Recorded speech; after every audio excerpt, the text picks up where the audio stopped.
waste what's left. The storms we chase are leading us, and love is all we'll ever trust. Yeah, no, I don't wanna waste what's left. And on we'll go, through the wastelands, through the highways, till my shadow turns to sun rays. And on we'll go, through the wastelands, through the highways, and on we'll go.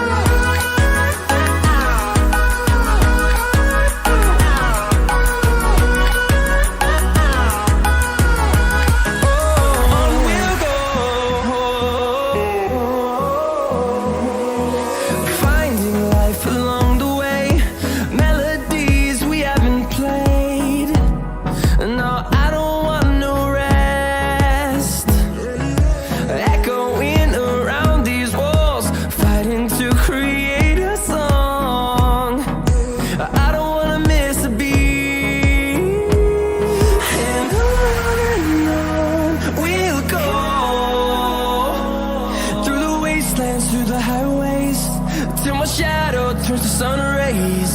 And on we'll go, through the wastelands, through the highways, and on we'll go.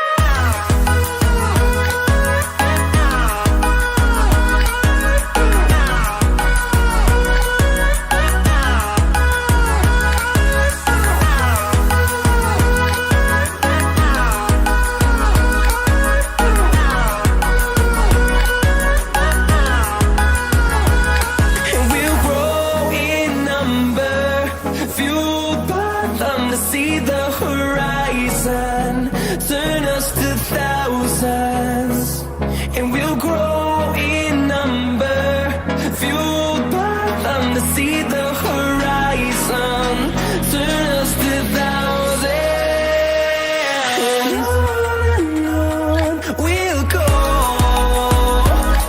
through the wastelands, through the highways, till my shadow turns to sun rays. And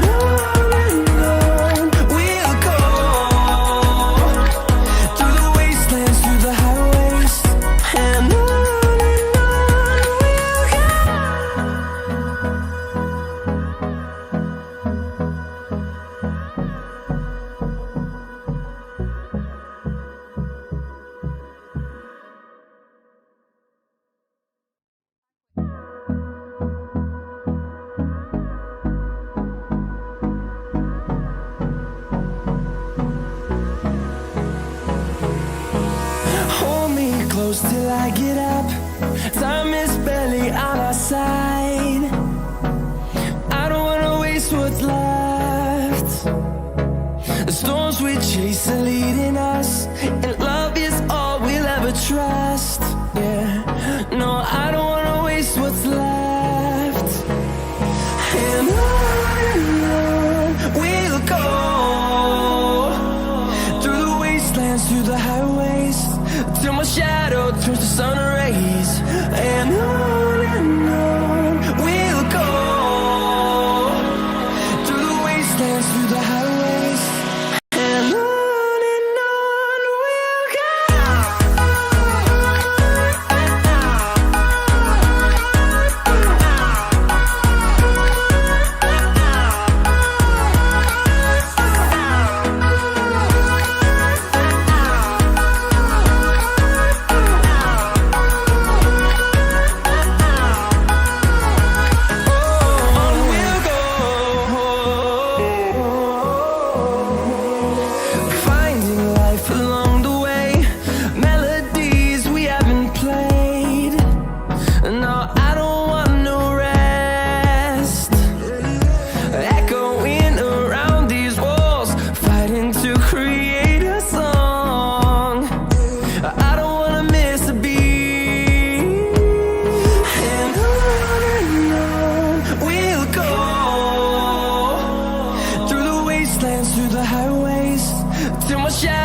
turns to sun rays, and on we'll go, through the wastelands, through the highways, and on we'll go.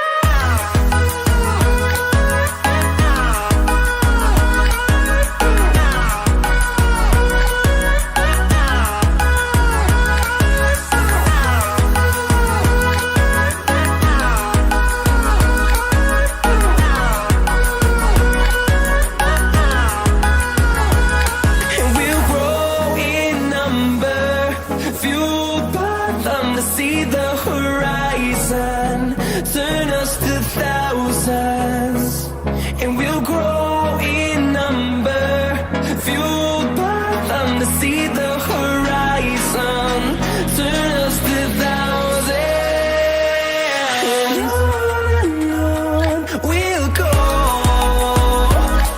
through the wastelands, through the highways, till my shadow turns to sun rays, and on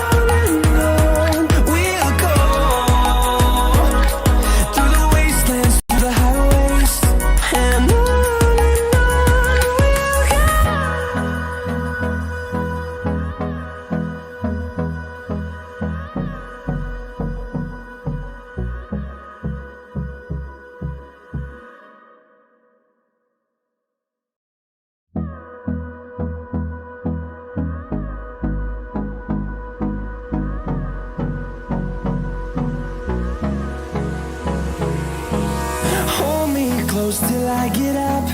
Time is barely on our side. I don't wanna waste what's left. The storms we chase are leading us, and love is all we'll ever trust.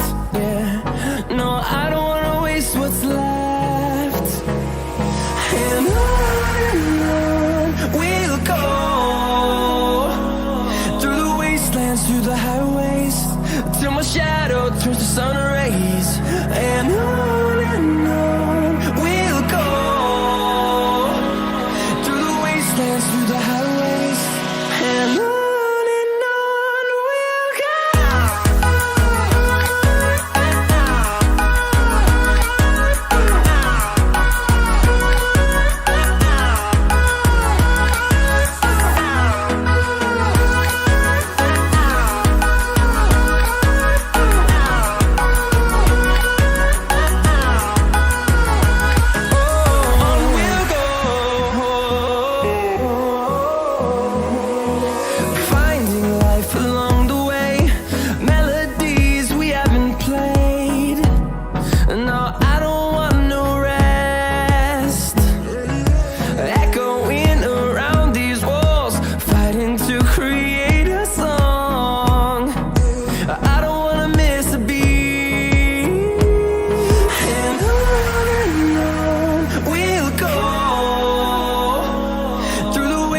Through the highways, till my shadow turns to sun rays, and on we'll go, through the wastelands, through the highways, and on we'll go.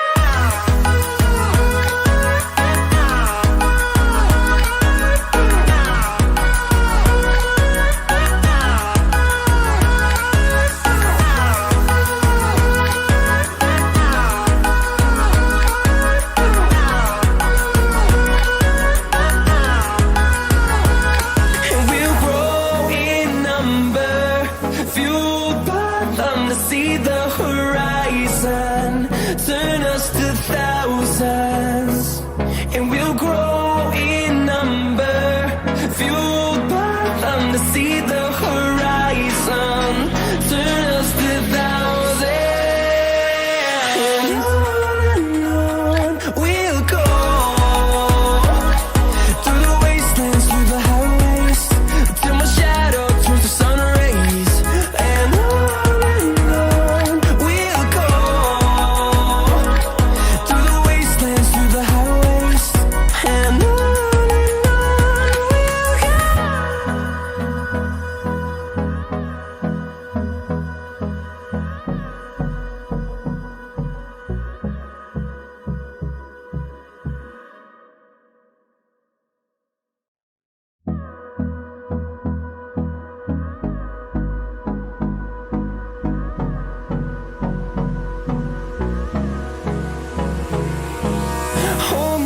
close till I get up. Time is barely on our side.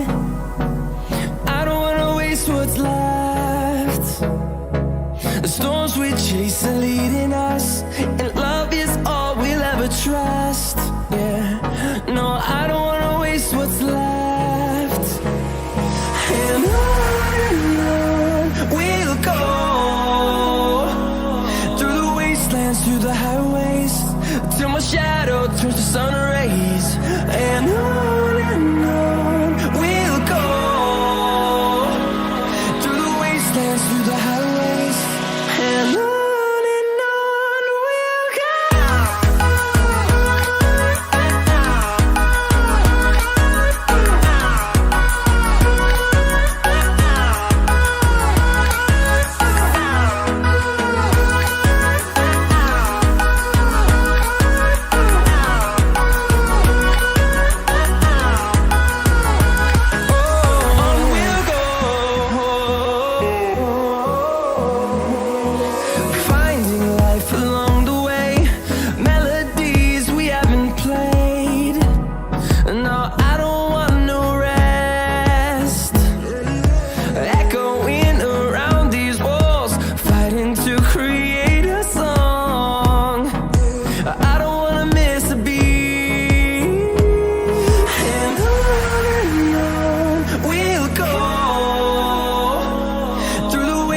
Through the highways, till my shadow turns to sun rays. And on we'll go,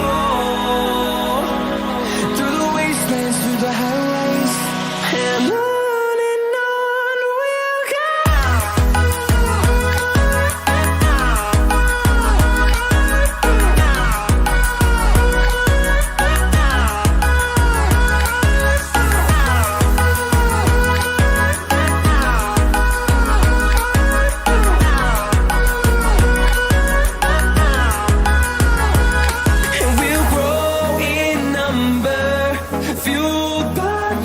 See the horizon, turn us to thousands, and we'll grow in number, fueled by them to see the horizon, turn us to thousands, and on we'll go, through the wastelands, through the highways, till my shadow turns to sun rays. And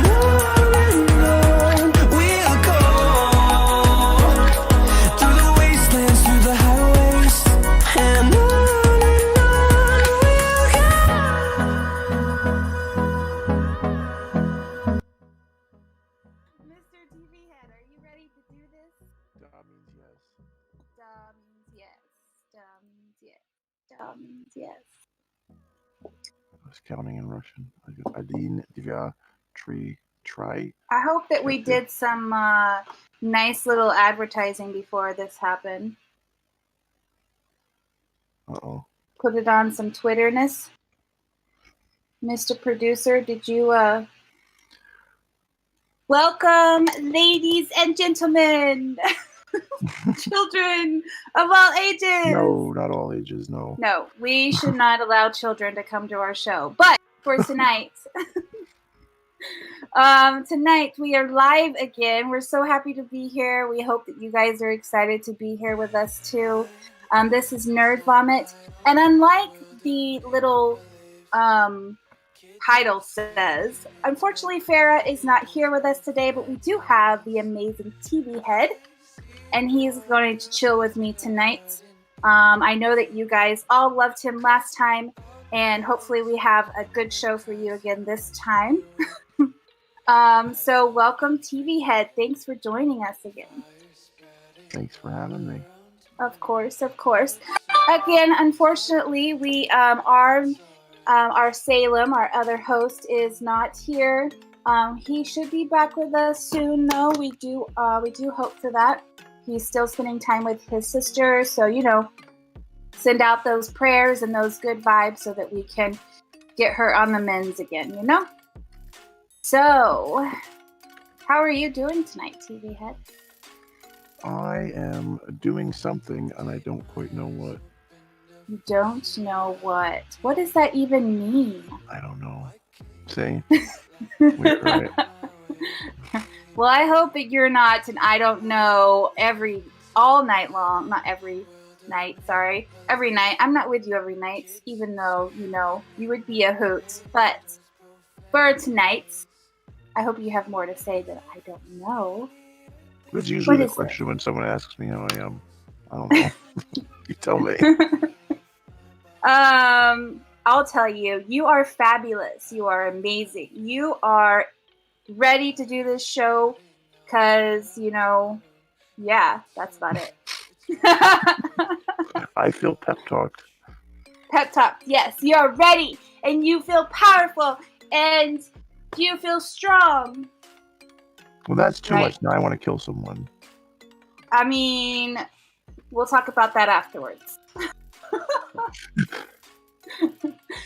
Maybe we can set you up a nice therapy session. Or maybe this whole little today, that's our show, is going to just bring you on a smoother side of things and make you feel better so that you don't have to go murder somebody. Right? Right. Right. All right, so don't forget, before I tell you guys what we're going to be talking about tonight, please don't forget to keep an eye out for that Rize logo. It is hidden somewhere on the set.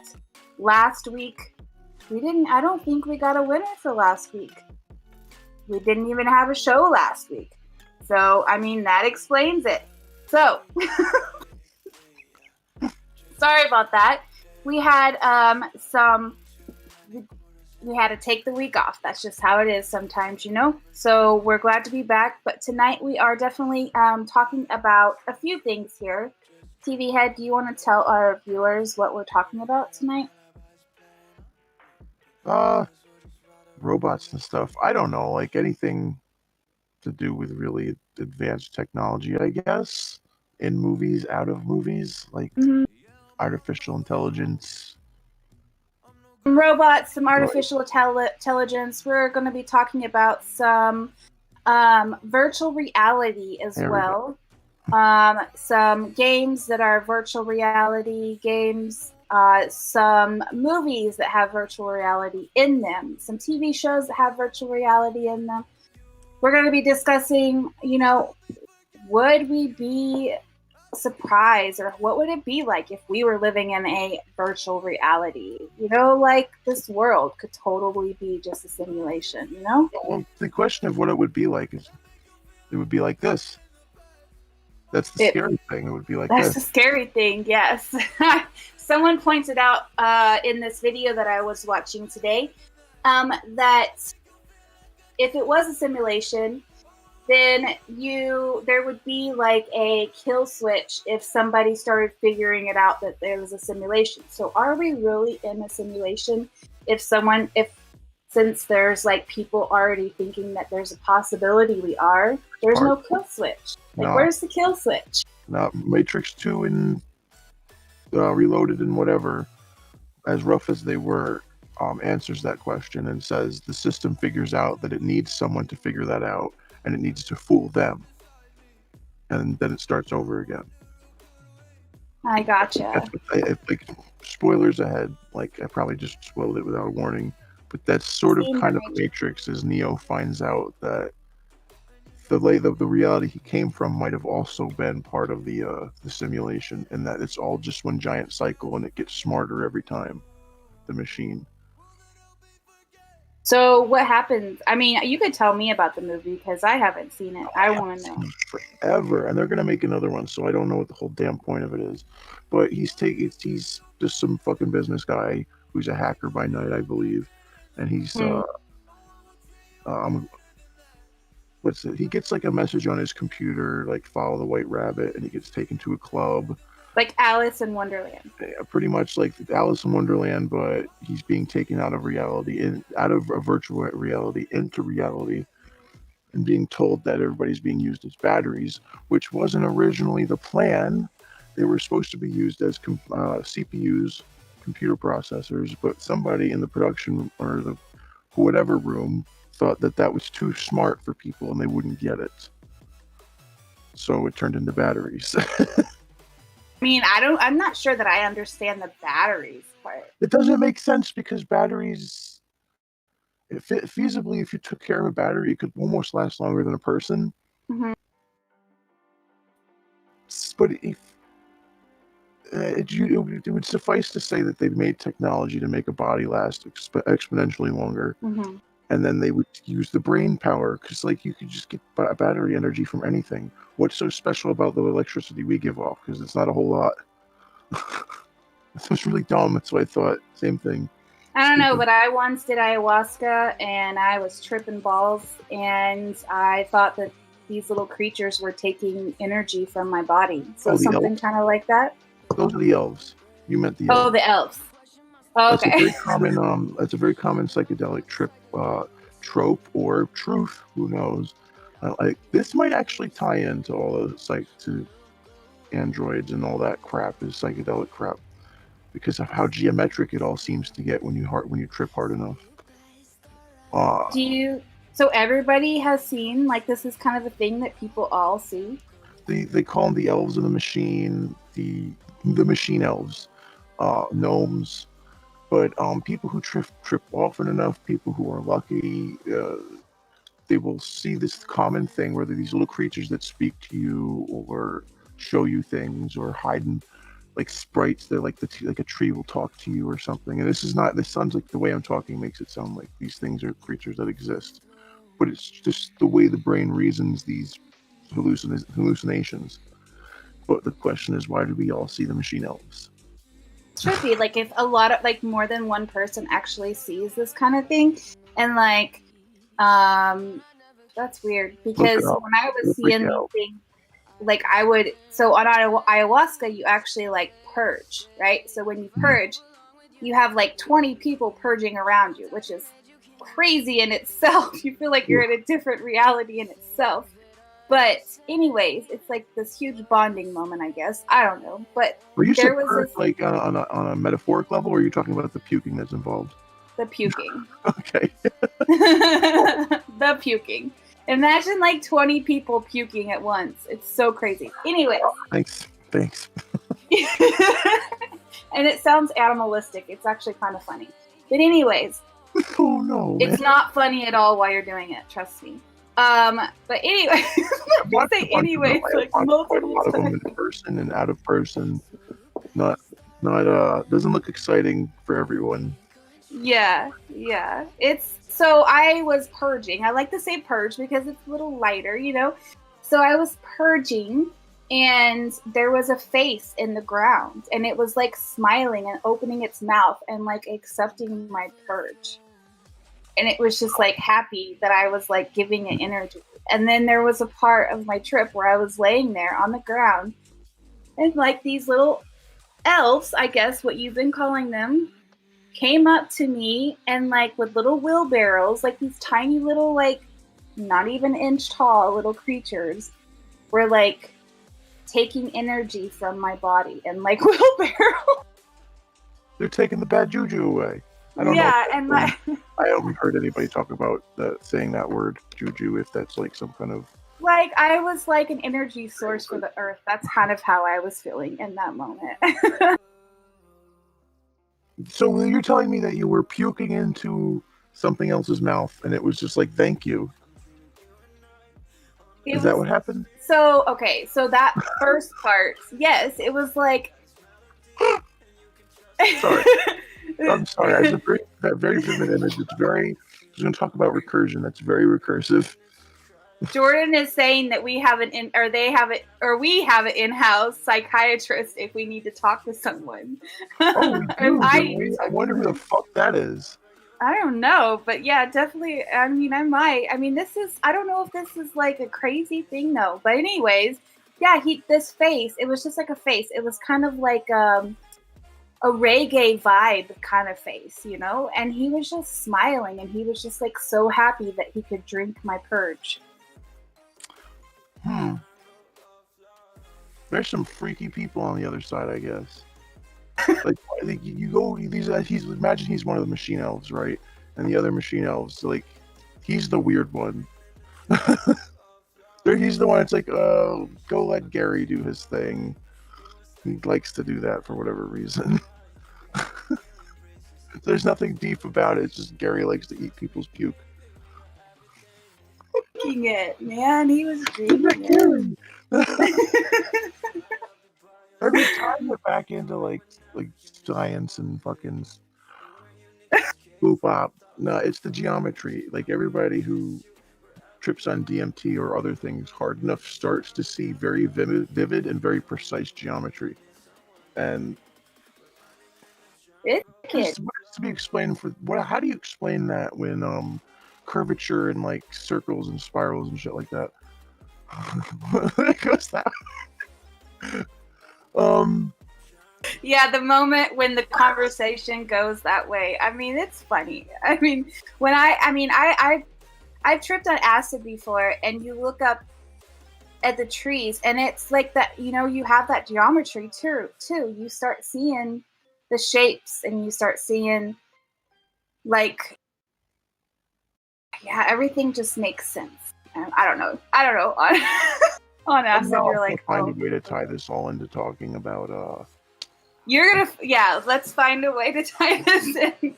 Maybe we're seeing the inner truth of our world. Tied into a movie, but I can't think of the name of the fucking movie now. Tenet. Oh. Last time. Is that the somebody? But did that one just come out? Vaguely, like it came out in the beginning of like last 2 years. I don't know. Okay. And it's got where they have like two sides that they're like living in or something like that. Like you can live on like it's one.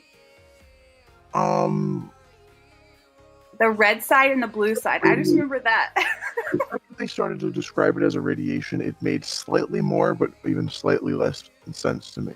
That objects and people can be affected by a sort of radiation that temporarily or permanently causes them to go backward in time, at the same rate of natural time, I believe. So all of a sudden, I'll be talking to you, and then let's say I get affected by the radiation, then I'll start talking backwards, until I realize what I'm doing. And even though I'm changing what happened and saying different things, you still hear me talking backwards. Or I don't know. I don't fucking know. Like something you would experience on drugs. No, everybody who's with you going backwards hears you talking backwards, right? But they understand it, right? No, I don't know. Oh. There's one. I've seen the movie. I watched the movie, and 30 minutes in, I'm going, I don't know what's going on. So I think we're gonna back out of Tenet for a minute because it's like it's very far from the AI thing. I brought it up, but it's because it's infecting my brain. That movie. I don't know how to feel. Like some of the characters you see, like there's like several people, and you finally realize at the end of the movie, all those people were like one person. Like, what? Yeah, that movie, it tripped me out too, because I just remember watching it with a friend on one of my couch surfing adventures and just going like, looking at them and saying, what just happened? And we're 35, 40 minutes into the movie, and we're going, what are they even saying? His name Michael Caine. So you have Michael Caine in it, right? Mm-hmm.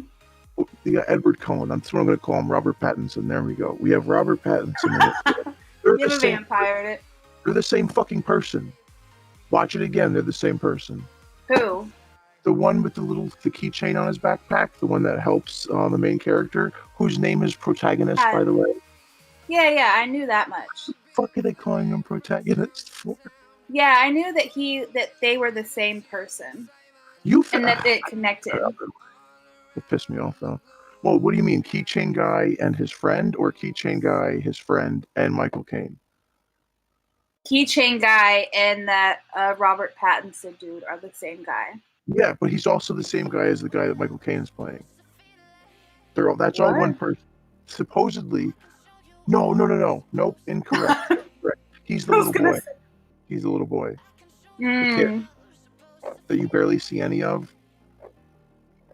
I don't know. We might be confusing our audience too, because this is like a very, very. You guys, I would just say if you ever decide to go watch this movie, you definitely need to be prepared for it, because if you're not prepared for this movie, like, you're gonna get completely lost. There's just, huh? They either don't smoke weed or smoke a lot of weed. And back to the drugs. So go in really high or just not at all. You can't do it in between. This giant list of goddamn movies I've got here. So I'm gonna rattle off a list of movies, and then you're gonna tell me if you've seen it. And it's gonna be sad that there's only a couple on here that I haven't seen. I just watched this today for the fuck of it, so I don't think you've seen it. Archive. Then there's Moon. Have you seen Moon? No. Do I win something if I get at least 5?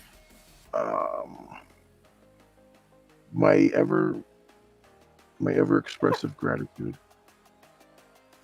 All right. Viewers, I hope you're listening. I will always be thankful. Hey, Camilo. We got. Oh, hello. Looks like a new viewer. I'm gonna skip Moon because there's an actor in Moon that nobody likes anymore, and he's a piece of crap. So we're skipping Moon. Wait, now I want to know who this actor is. That's a piece of crap. Kevin Spacey plays the robot voice, the robot assistant for a guy who mines the moon all by himself, quote unquote. He rubs me the wrong way. I don't even want to go into what the movie's about because it'll mean we're giving that guy too much airtime. But Moon exists. Then there's iRobot. Most people know about iRobot. Yeah, I've seen iRobot. Bicentennial Man. I've seen yeah. I can't say it, but I've seen. Hey, Rainbow. Ex Machina. Is that the one where the chick? I'm gonna say yes because you just the chick and like off right off the bat he beats the crap out of a bunch of people, or is that something else? Beats the crap out of only at the end of the movie, which by the way, this shows is route with spoilers, and I hope if people didn't hear that they forget what I've said. At the end of the movie, she kicks some ass. I think Alita Battle Angel is the one where all she does is kick ass. But in Ex Machina, I don't know. A social media or something or a search engine company invites one of their best employees to a remote location, and the guy doesn't know why he's going there. Figures out he's testing a robot to see if it convinces him it's human. Then usually that's called the Turing test. I think it's called the Turing test, where a person is put up against a wall or whatever. They can't see who they're talking to, and then they're asked after they're done talking to it, do you feel like that was a real person? And if they say yes, then the robot passed the Turing test and can be mistaken for a person. In this one, he can see that she is a robot, and I guess the point is to see if she forms empathy for him. I guess, or if she gets smart enough to use him to get out or something like that. Do they fall in love at the end? I might think of a different one. Where he falls in love with her? He falls for her, but I figure that she's so used to a guy beating the shit out of her and everything that looks like her that she's actually strung him along for the whole movie just to be able to escape, to take his ride home at the end. Quick, just do a shout out to our viewers. Thanks for watching us, guys. Just as Jordan has said, we are talking about sci-fi entertainment and virtual reality. And we really appreciate you guys coming and hanging out with us today. Hi, Tala. I gave a shout out to Rainbow and Camilo. Am I saying Camilo? I don't know. I'm sorry. Camilo Rodriguez Gomez. Well, thank you so much for joining us. We're so excited to have you. Just a little heads up, please be on the lookout for our Rize logo. For those of you who want to win something, you can win another gift card to Backbone. So yeah, hopefully, we'd love to give those things out. We love to give out free prizes, and we will actually have a poll at the end of the show too that you guys can get involved in. So you have any questions for us, please let us know, okay? Okay, so anyways, you were saying, what's another movie that you have on your list? Sorry about that. I'm trying to make sure that my face isn't showing something awful. Nope, it's just static. There we go. My creepy bunny face. There we go.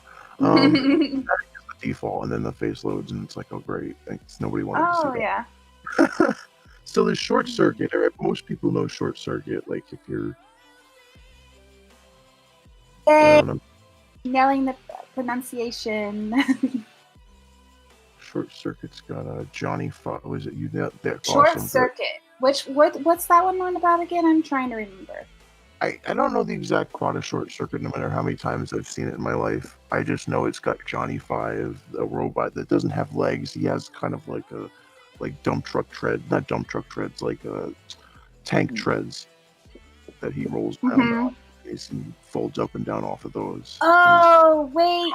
Is he the little robot like in the salvage yard or whatever? Wally looks like him. Oh, yes, I remember this. Not like him. So Wally was not obviously, but like modeled after Johnny Five.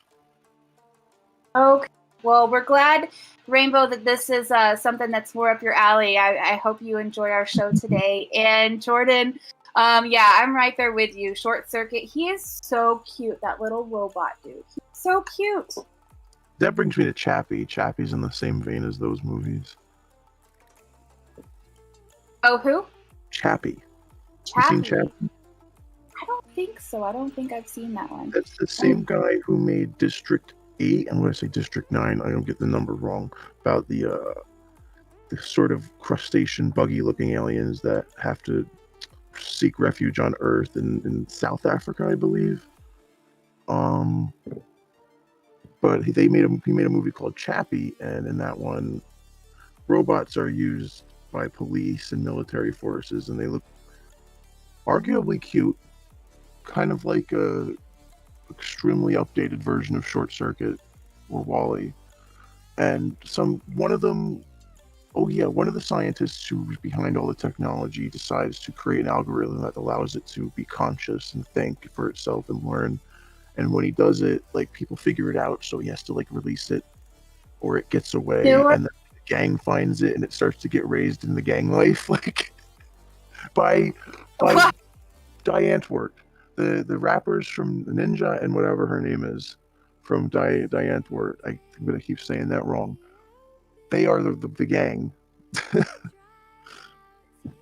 It's a really funny movie. It's really fun. Is it new or is it old or 5 to 10 years older than I would say? Okay, yeah, I haven't seen that one. I'm gonna have to get a list from you afterwards so that we can so I can watch some of these movies for sure. Number 5 is Alive. Yeah.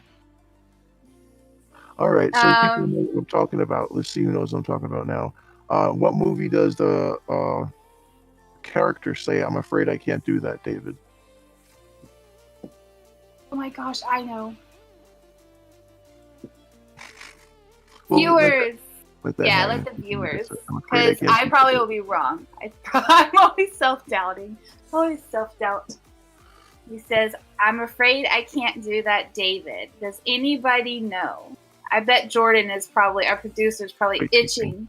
Yeah, he's like itching to answer, probably.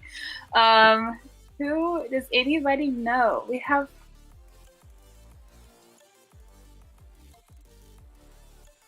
But so while you guys are thinking.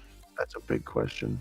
That's a big one. There's a lot of games. Like, do you like video games? If you like them, what genre or what's your favorite game? I mean, we can take. Yeah, TVHead does have to give you guys something good if you can guess what that quote is from. But Camilo,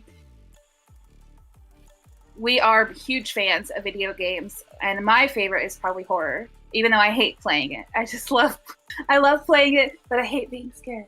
But that's a whole other topic. Can anybody guess? TVHead, can you say the quote again? I'm afraid I can't do that, David. I was gonna say I'm really into open world games. Survival horror, yeah. Open world. Survival horror. That's the name of it. Yeah. I wonder. Okay, so we could go ahead and move on. I'm gonna let you guys think about it for a little bit because everybody's kind of quiet. But if you guys can think of where that quote is from, maybe we can get something fantastic to give away or something like that. What's another movie that you have on your list? Batteries Not Included, which is kind of a sneaky one. I don't think a lot of people would. Is that like a B-rated movie? A B-rated movie. Maybe budget? Like a budget film? No. I mean, because Batteries Not Included. That sounds funny to me. I want to say that it would have a budget just under the level of maybe half of a Gremlins movie, because they had early 90s, maybe late 80s, I think, little flying saucers constantly throughout the film that had like little pieces that would come out. So it's pretty advanced for the time. I'd say it was a decent budget. Yeah, ask me the technical questions. I'll actually try to figure it out. So, our producer talking about that movie, it makes him want to eat hamburgers every time he watches it. Yeah, they help him make hamburgers. What happens in Batteries Not Included, off the top of my head, as someone who watched it obsessively and probably hasn't seen it in 10 years, it's a regular New York, probably Brooklyn apartment, and there's this old lady and this old man who have like a restaurant at the bottom of it, and it's going under, I think, and the town or some asshole or company wants to buy the apartment complex, and these little alien saucers are found in the junk shed one night. They like fly in there and they get stuck and they're trying to recover, and the family discovers them and they kind of like start helping the family, and it's mutual. They help each other. They even help them make the fucking burgers and shit. And it all escalates to a point, people want their land. And I don't want to give too much away because it's a really fun movie. Definitely put that on my list. I don't have anything to write with, obviously, but we're definitely. Is it hard to find? And Camillo got this correct. A Space Odyssey. In A Space Odyssey, Hal 9000 says, "I'm afraid I can't do that, David." And what did he win? I don't know what I can give Camillo besides my undying gratitude for getting that right. Maybe he can. Maybe you can find a cute little like e-card that you can send him or them. Sorry, I apologize for pronouns. I wasn't quite sure. I'll see. And I literally just saw it last week on there, like Prime or something. Now I gotta see it. Oh, on demand. I don't have on demand though. Maybe it's like, yeah, if Prime has it, that would be cool. I could probably definitely get somebody to let me watch their Prime for sure. Maybe we can go to one of those free websites that we're not supposed to go to. Who said that? We would never say that. What? We're joking. It's satire. I'm sure I'll find it somewhere. If not, then I will find someone who has on demand so I can watch it. Camilo says that they're too young to know the movie, but their dad loves that movie. Yeah, it's an old one. It's an older one. It's a Stanley Kubrick. If we're still talking about the same movie, I've completely lost the chat window. Oops. Movies is illegal. Yeah, I think. Yeah, it is. Maybe. That's an older one. And my dad loving that movie is the reason that it was constantly on. If anything was on in the house. What's another movie on your list? So we got Batteries Not Included. Robots, the kids movie about robots, doesn't really reflect robots like in our reality. That's not really a discussion. It's Besides, cute though. How not having free healthcare is destroying everybody. So get super high and watch robots, right? Yeah. So you could just laugh your ass off. I Am Mother. I watched it once. Is on Netflix. I Am I Mother. think I saw that one. Eh. Maybe. I'm pretty Who's in that? I don't remember, but if I recall correctly, it's about a robot that raises a person. Uh-huh. Yeah, yeah. I gotta see it again. Oh, I think I went to watch it and I got busy with something else, or I don't know. That's the excuse. There's always something else to get busy with. Alita, I think I watched parts of Alita. Alita, I'm not sure that one either. I'm more thinking about movies that actually make you think about reality and humanity and stuff like that, which just made me forget. I don't know why this isn't on my list. This show called Devs. If anybody's seen Devs yet, that'll fuck your head up about simulation theory. That one. Do you have Passengers on your list? Do I have Passengers? I think I did put Passenger here because of the bartender. Okay. Yeah. Oh, you didn't, or you did? I did. I'm checking. And yeah, because the bartender they created him from The Shining, right? No, he kind of looks like he should be something like that. No, he's. But didn't they I don't know. So I've heard. Look this up. I've heard that there's a lot of things in Passengers that relate back to the movie The Shining. But I don't know. Nobody hears me typing inside my TV head. He types with his tongue. Hey. Passengers versus The Shining, a movie review. Alita, I don't recall seeing Alita. See? Are you I'm looking at pictures of the bar, and if The Shining was made into a sci-fi film, it would be designed the same way. The bar and party area. It looks like the Gold Rush room. Wow. Didn't even think of that. Here I am, the person Passengers. who lives it's a really good movie. Love that movie. Both of them now.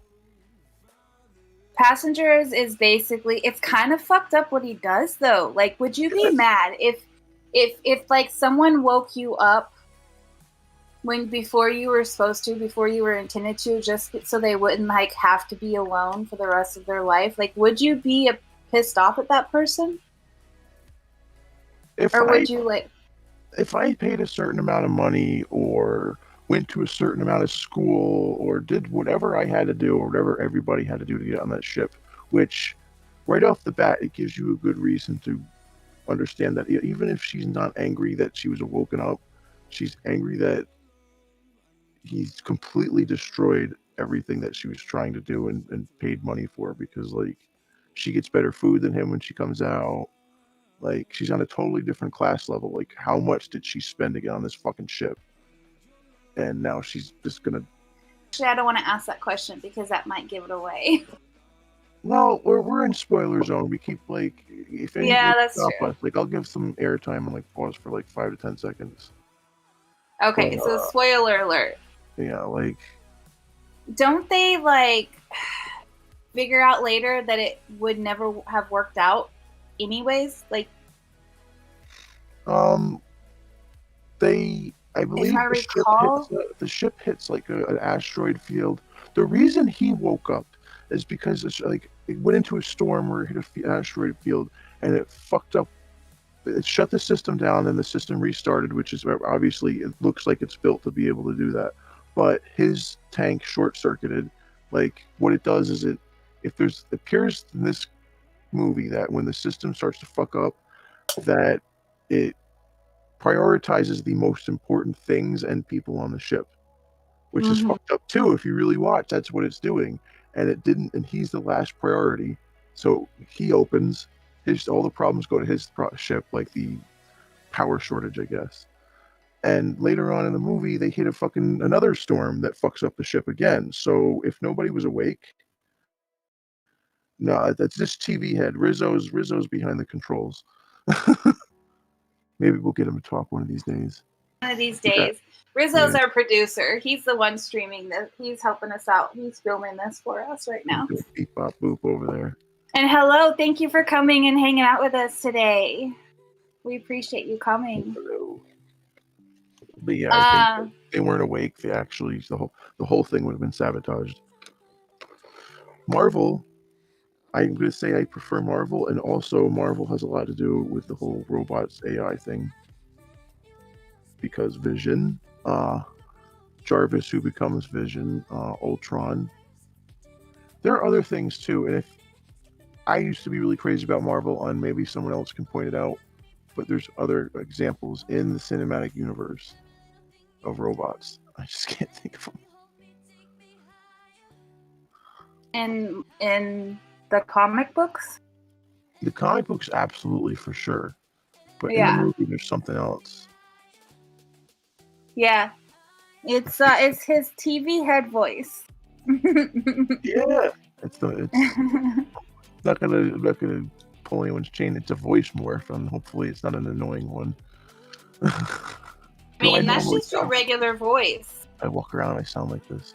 Yeah, I'd like a Big Mac. We cannot stream on Twitch. There's just things we love YouTube, right? We love YouTube. It's good stuff. Vapors. The vapors. What's the vapors? The vapors, where you fan yourself when you live in the South. Oh my gosh. That's odd. That's strange. They say you're giving me the vapors. I'm questioning things now. What's this morph called? It's called clownfish. It's probably got a virus. It'll probably become self-aware and take over your entire computer. But it's called clownfish audio, and that's how my voice sounds magic right now. Actually, since we all know, and I'm not like pretending I'm magic, let's screw with it. Go for it.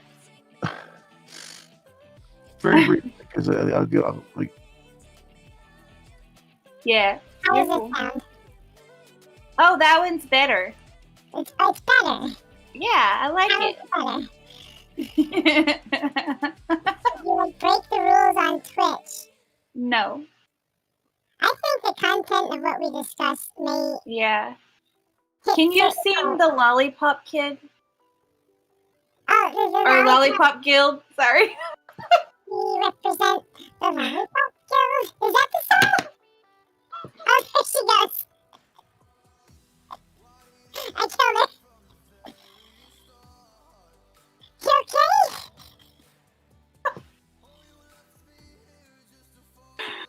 Maybe I should like. There, I'll ask you if you're okay now. Yeah, I can't breathe.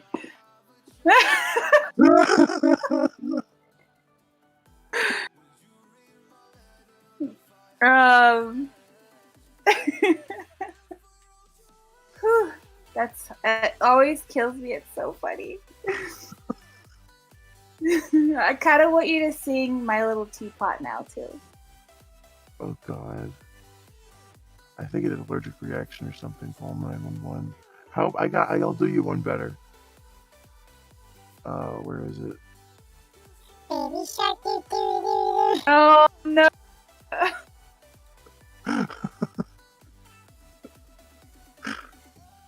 I wish this had more settings. All right, Mr. Robot. Have you seen Love, Death, and Robots?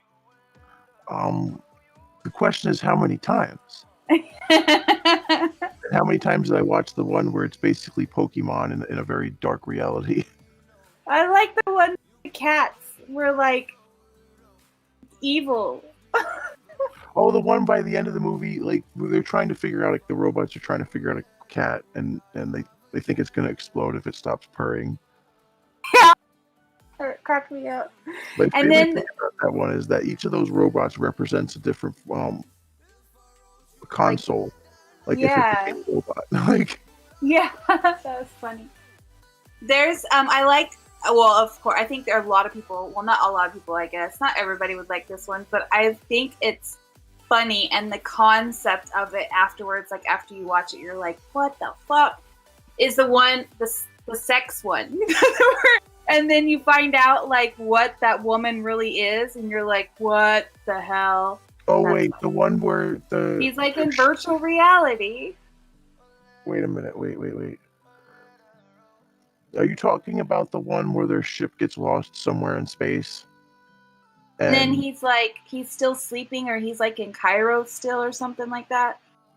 Oh, and he's still in the deep sleep, and he wakes up, and it looks awful, and like this Yeah. horrible. And that one makes me sad. I feel so bad for that creature because it has no bad intentions whatsoever. It just looks awful, and it's trying to keep people alive who get lost out there and give them enjoyable lives. Its problem is it makes those lives too personal. It needs to create something new. New people, like what's a Dogecoin? What is a Dogecoin? It's Doge, isn't it? With an E, Dogecoin. So supposedly, I know somebody who had invested in this, and they spent like $50, invested in it, and then they ended up with like $700 in their pocket. Suck a dick. No, I don't know. And then another person that I know spent like, I don't know how much they spent, but they like invested so much, and they got like $5,000 out of it. It's kind of like I don't know exactly what it is either. Is it kind of like Bitcoin? It's also a cryptocurrency, and I guess enough places were accepting it that more and more places are accepting it. I don't understand what people are doing. Are they buying the coin itself, or are they buying stock in the coin creation? Like, I don't get how that's working. I don't get any of that. Like, now there's these things called NFTs, which is a form of currency in the fact that let's say I drew you a picture of a cat, and it's the only picture of a cat that I drew that looks like that, and I hand it to you, and you're the only other person that's going to have that. And that's now a form of currency called NFT, I guess. Yeah, Non-fungible transfer. I'm not sure. My brain. How can I invest in PayPal? How do you buy a Dogecoin through a PayPal? I'll look it up, but I don't know. Yeah, I don't know either, and I don't really know how much it's worth right now either. I know it's not as cheap as it was, but I know it sells for a lot of money. So I'm directly asking the internet, which is the easiest way to do this. Here's what, some people don't think to just ask Google a direct question. Like, don't keyword, just ask a question.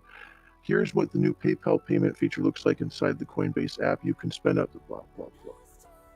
You can spend up to $25,000 a day buying crypto on Coinbase via PayPal. It does not, however, trade in Dogecoin, one of the hottest cryptocurrencies in recent months. This was posted a day ago. Apparent lack of confidence in its long-term potential. So PayPal does not yet trust Dogecoin. Just like Amazon doesn't trust PayPal, I think. Maybe not yet. Last time I checked. But that falls into robots and AI because it's a really advanced form. Right now it says it's only like 36 cents. Anyways, back to this. What's something else on your list? I know you had a big list. Oh my God, it goes on. So at Chappie, we got around to Terminator. Everybody can talk about Terminator forever. Let's skip. There's artificial intelligence, which is like another on the nose.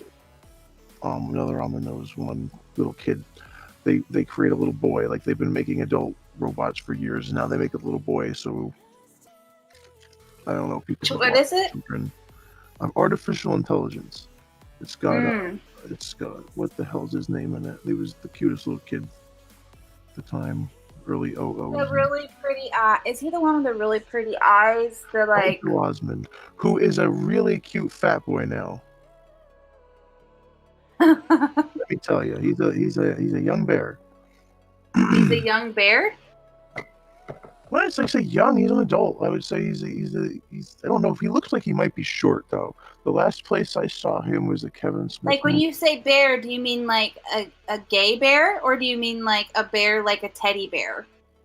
Because he's chubby. I'd say bear, like not just gay bear, but that like that visual aesthetic, the big guy with the beard and everything. Okay. What's another movie? So intelligence, we got 2001 Space Odyssey, ship AI loses its mind. Aliens, every iteration of the Aliens movies, including Prometheus and Covenant, have a robot in it with artificial intelligence that bleeds milk. That plays what? That bleeds milk. Yeah, okay, yeah. I was like, what? Yeah, okay.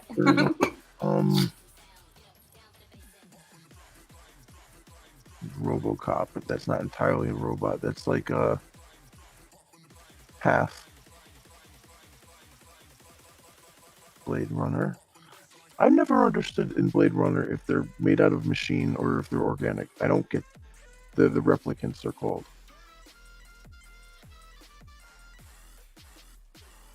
The replicants? Yeah, they're called replicants in that, and like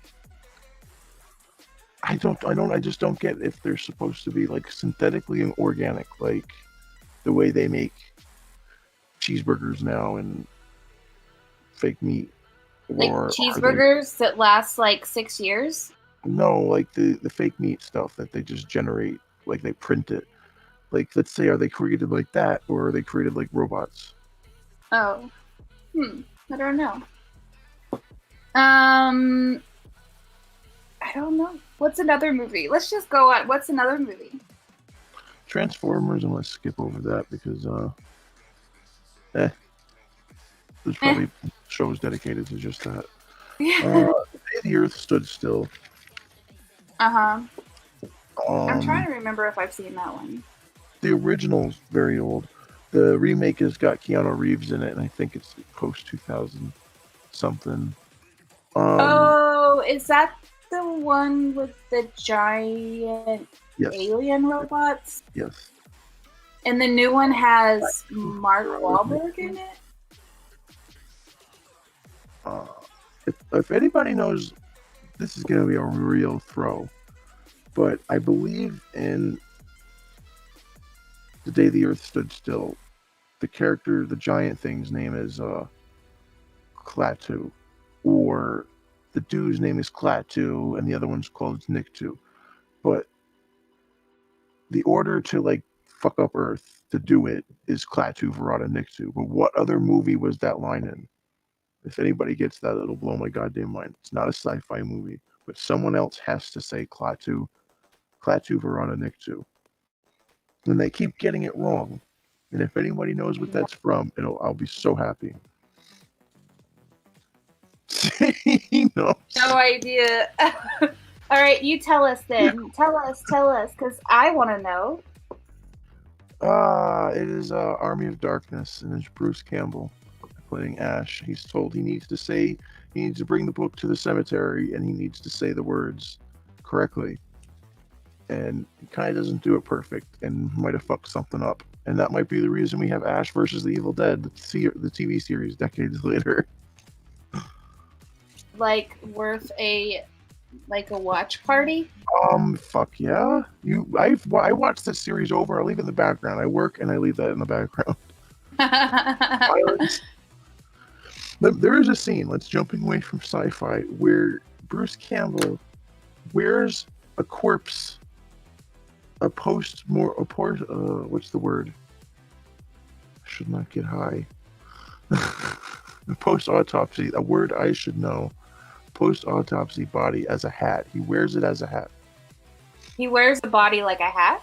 Okay, so the thing about Evil Dead is it likes to play with gross stuff. And in the very first iteration of Evil Dead, someone Was it the first movie? I mean, the only thing I've heard is "I'm gonna wear your blank like a hat" is very dirty. That's the only thing I've heard. He gets so like the point is it's demonic zombies, and these demons can possess anything from a deer head on a wall to a TV to a corpse or a filing cabinet, and I guess it possessed the intestines inside of this body to hold the book inside the Necronomicon he's trying to get. So someone sewed it inside the body to hide it, and he's been fighting around the room with the other things, and he ends up falling on the floor by the body's feet, and the intestines down hanging by his head, and it wraps around his neck, and it starts to pull, and it pulls him into the body butthole first. So his face is sticking out of the autopsy hole, and that is Ash versus the Evil Dead for you, and somehow it's still funny. And it was a guy, so... I mean, that just makes me laugh. Everything. You see everything, and he's as horrified as you imagine. That show. Does he say, "I'm gonna wear your butthole like a hat"? I guess. After that all happens, and he like gets out of it, and someone says "asshole" afterwards, and he looks like he had like a Vietnam moment. His eyes get wide, like he's seeing it again. Oh my gosh. That show kills me. Totally. All right, what else do you have on your list, man?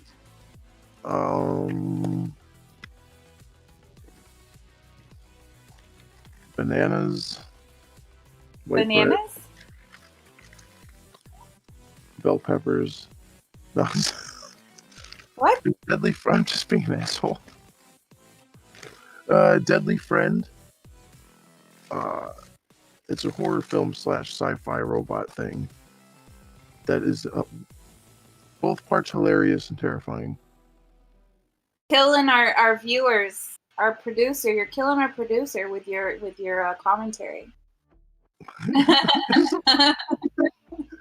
Because it happens. Scene just happens. Like you don't expect someone to react to someone saying asshole, because the character's like rude as hell. It is. Like the robot at the beginning looks stupid, and what I believe happens is it gets like upgraded into a girl or something. It looks more like a woman, and at one point there's really annoying grandma lady characters bitching someone out because I can't think of the details at the moment, and she throws like a soccer ball or something and explodes the woman's head, and you've probably seen the GIF flying around somewhere. No, I've seen that one. Post GIFs in the chat. It's ridiculous and terrifying.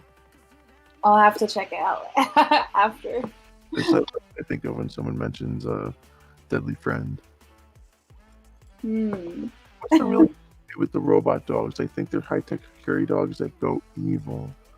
Is it just the one dog that, like, I don't know if he's necessarily a robot. Maybe he's part robot, part genetic experiment, and he gets free, and like his piss can, like, it's acid, it can burn things.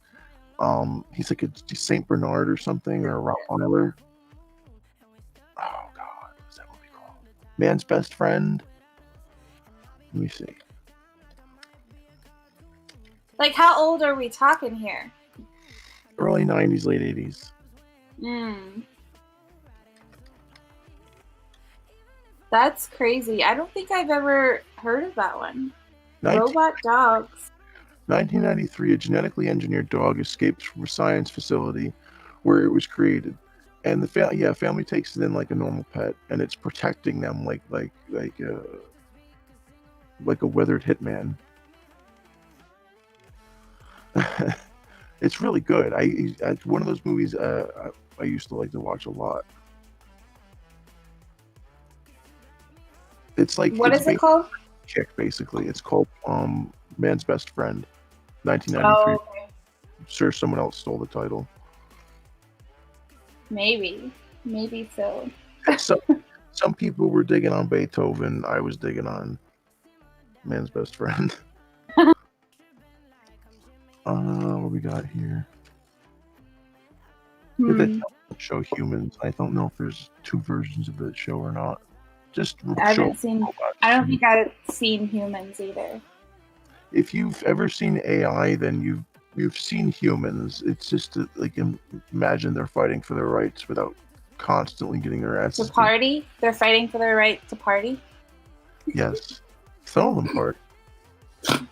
Like they hang out in bars and everything. Did you just snort? I caught that.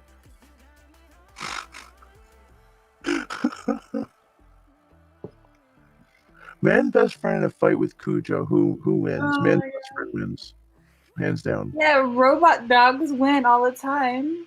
Cujo. That's like saying who wins in a fight between Terminator and the lead zombie in Walking Dead. There's a lead zombie in The Walking Dead? Well, you got the ones in the front, and then if you look far enough in the back, they look like they're wearing fucking masks.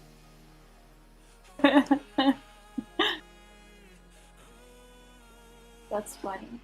Or you have one of them walking around in like normal clothing. Did you see that? There was like a picture that was going around the web, and it was like it was one of those oops moments, and they had some guy like in normal clothes just walking around the set while they were filming the zombie scene. Dark Tower, though. Cujo is a magical evil monster that gets in our world through the Dark Tower. I have not read the Dark Tower, and I feel like I've left myself a treat to catch up on. You were talking about Cujo the dog, not a magical evil monster. No, he's saying because Dark Tower, I believe, secretly ties in a lot of King's books. It's kind of like the magic at the base of all these things that have been happening, but not on purpose. It's just something he does for fun with the writing. But I believe that. I honestly believe that would be a part of Dark Tower. What do you think, Jordan? Do you think that Cujo would win, or do you think that Man's Best Friend? I feel like Cujo's kind of like a zombie. Like whatever he came from, or whatever his body's not strong enough.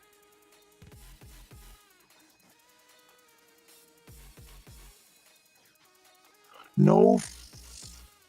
Do you really think that?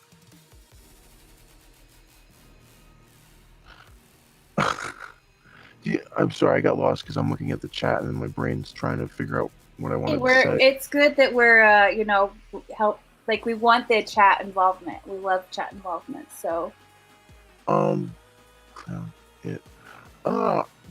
Does that directly happen in Dark Tower, or is it just suggested that they say that the It creature came from Dark Tower? Because that's an origin no one fucking discussed in any of the videos I watched, and now I'm mad at them. Now I gotta read this book. It comes to the Dark Tower? Because there's a theory that it comes from space. There's a theory that it is a Native American. Good, thank you. There's a fucking origin that makes sense. Not a fucking goddamn space spider. Space spider? That's a space spider with a clown face. Yeah. I hope they fucking redo Dark Tower. They made Dark Tower recently. I haven't seen it, so I can't say if it's good or not. But you haven't seen the movie? I have not seen the Dark Tower movie. Is Stephen King vampire Salem's Lot? What are you talking? Is Sleepwalkers or Salem's Lot? Who's constantly isn't I'm trying to think of the name of the Apocalypse one. The Apocalypse story. Yeah, I wasn't a big fan of the Dark Tower movie at all. I read almost all of the popular Stephen King books, and for the life of me, I cannot remember the name of the goddamn Apocalypse book. The most popular one everybody likes. Fuck, Jordan. I'm not going to look it up. I'm not going to cheat. Thank you. Stand? Stupid name. The devil guy from The Stand. Can't remember his name either. All I know is that he's in Dark Tower. Is that in the book Dark Tower that they're attacking, or is that in Salem's Lot that they're attacking the Dark Tower?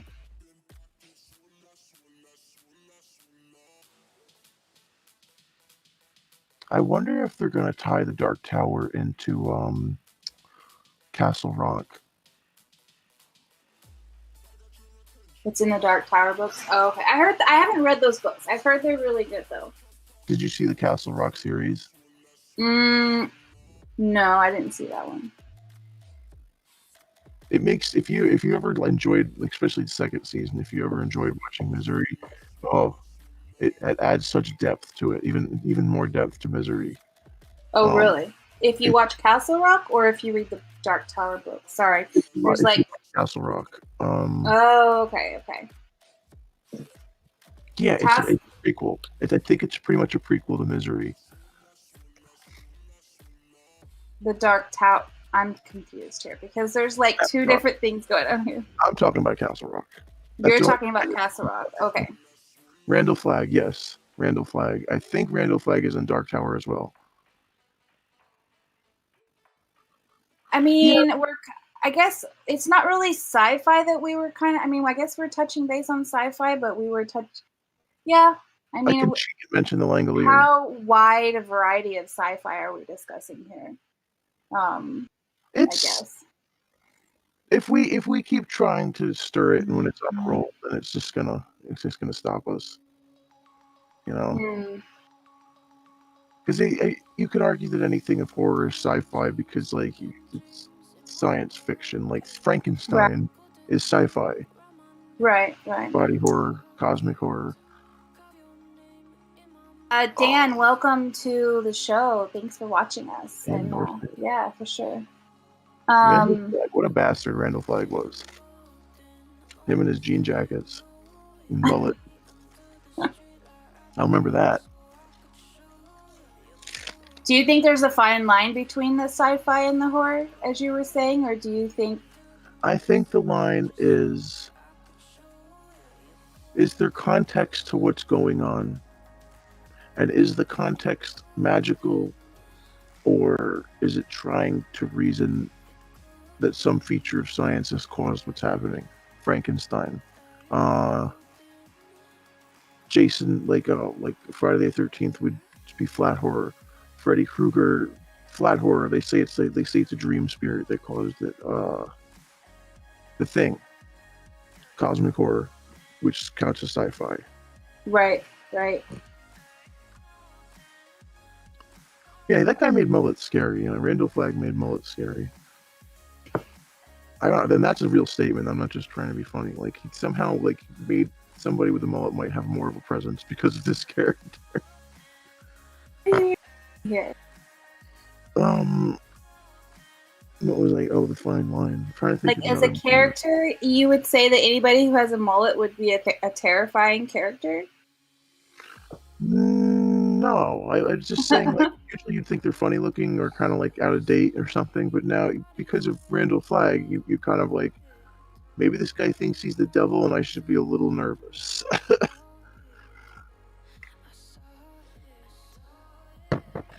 You were saying before it's just the fine line, and you stopped at cosmic horror. We kind of touched, we did touch base on horror the last time we talked. Was it a spiritual explanation or was it a scientific explanation for what they were doing? I did read that in Hearts of Atlantis, but I have not read it in a very long time. I have that too.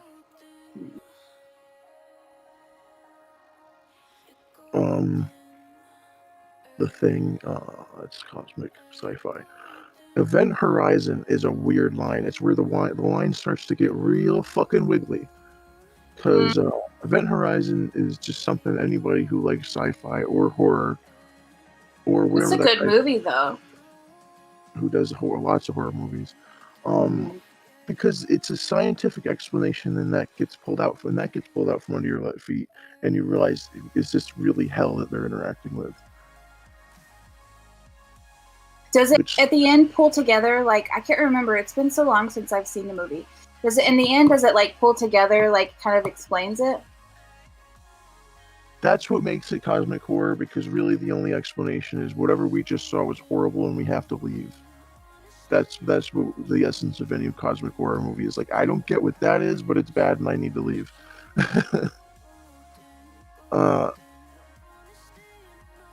I'm trying to think of another one that falls in the same kind of vein. Oh, fuck, I just had it on the back of my head. Jason X Tries. For no reason. Is that one on Net? I think I saw that on Netflix the other day. Can't remember. Was it Netflix or was it Amazon? I can't remember what it was on. Yeah, movies that play with the concept of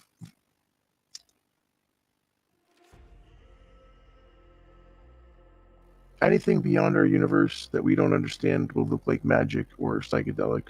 Anything that's technologically so advanced that we won't understand it will look like magic. Movies that fuck with that are sci-fi. Like The Void, which I should watch again. It's a fuck you one. The Void? What's that one about? Did we talk about that the last time that you were on the show when we talked about horror? I wonder did we talk about The Void? I thought we talked about the horror, the horror. Oh my god. Sorry. I thought we talked about The Void the last time because we were talking about cosmic horror. I think you mentioned it.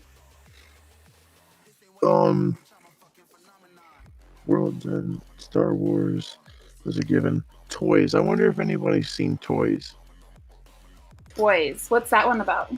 Toys is a Robin Williams movie. Gotta be early 90s. Oh.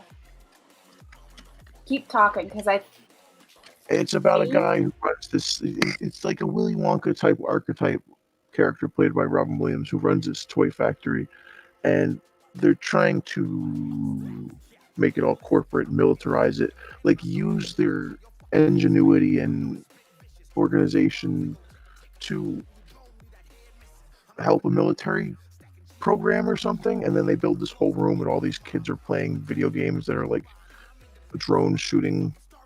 This is actually very updated for its time to have kids in a room using drones to shoot things down. They think they're playing games, but they're actually shooting people down. He's using his toy factory as like a little war room. And there's a robot in that. He makes his sister a robot, I believe. Like his sister passes away or something, so she's now a toy robot, or she's always been a toy robot. I don't know what the story is there. But that's Joan Cusack plays that character. Such a cute fucking movie. I have to look that one up too. You're gonna have to give me this list after after our show. You'll have to give me this list that you're forming, so I can see and watch the ones that I haven't seen on there. Do you have more on your list, on your sci-fi list, or your robot list? This goes forever. World's End. It's a fairly new movie about like plastic blue blood robots that are taking everything over, and it's up to the guys from Shaun of the Dead to save us.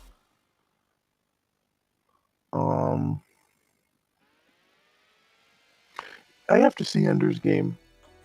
I do. Ender's Game. I'm not seeing that one. It's comparing it to the concept of people thinking they're playing a game, or just like a war room of children using airplanes to shoot people down. I still like just saying that now made me realize, wow, that movie was way ahead of its time. To have something that actually does exist now, it's just not kids. We got WALL-E. WALL-E. Flight of the Navigator, which I haven't seen. It was just suggested to me as part of this. The first robot movie ever was called Robot Monster, I believe. It was the first one ever? I believe it was either that or Metropolis. What year was that? Robot Monster. Oh, I'll tell you. Should have written that down too. 1921. Wow. That's my guess. Oh, fuck him. I gave up looking for it and everything. I don't even know. I'm just asking. Robot Monsters 1953, which makes me think it's not the first, because I think Metropolis was 20s. 1927 Metropolis. 1927, you said?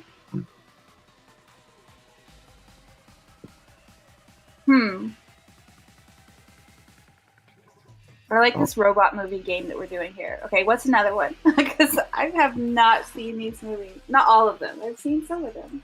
Yeah, you have to see Flight of the Navigator. Virtuosity, which has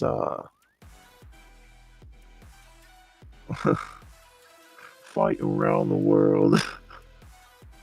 Seen Flight. No, what the hell is his fucking name? Oh, he was Gladiator. The actor who played the Gladiator was he in Virtuosity. He plays the bad guy, the enemy, the virtual virus in the machine, I guess.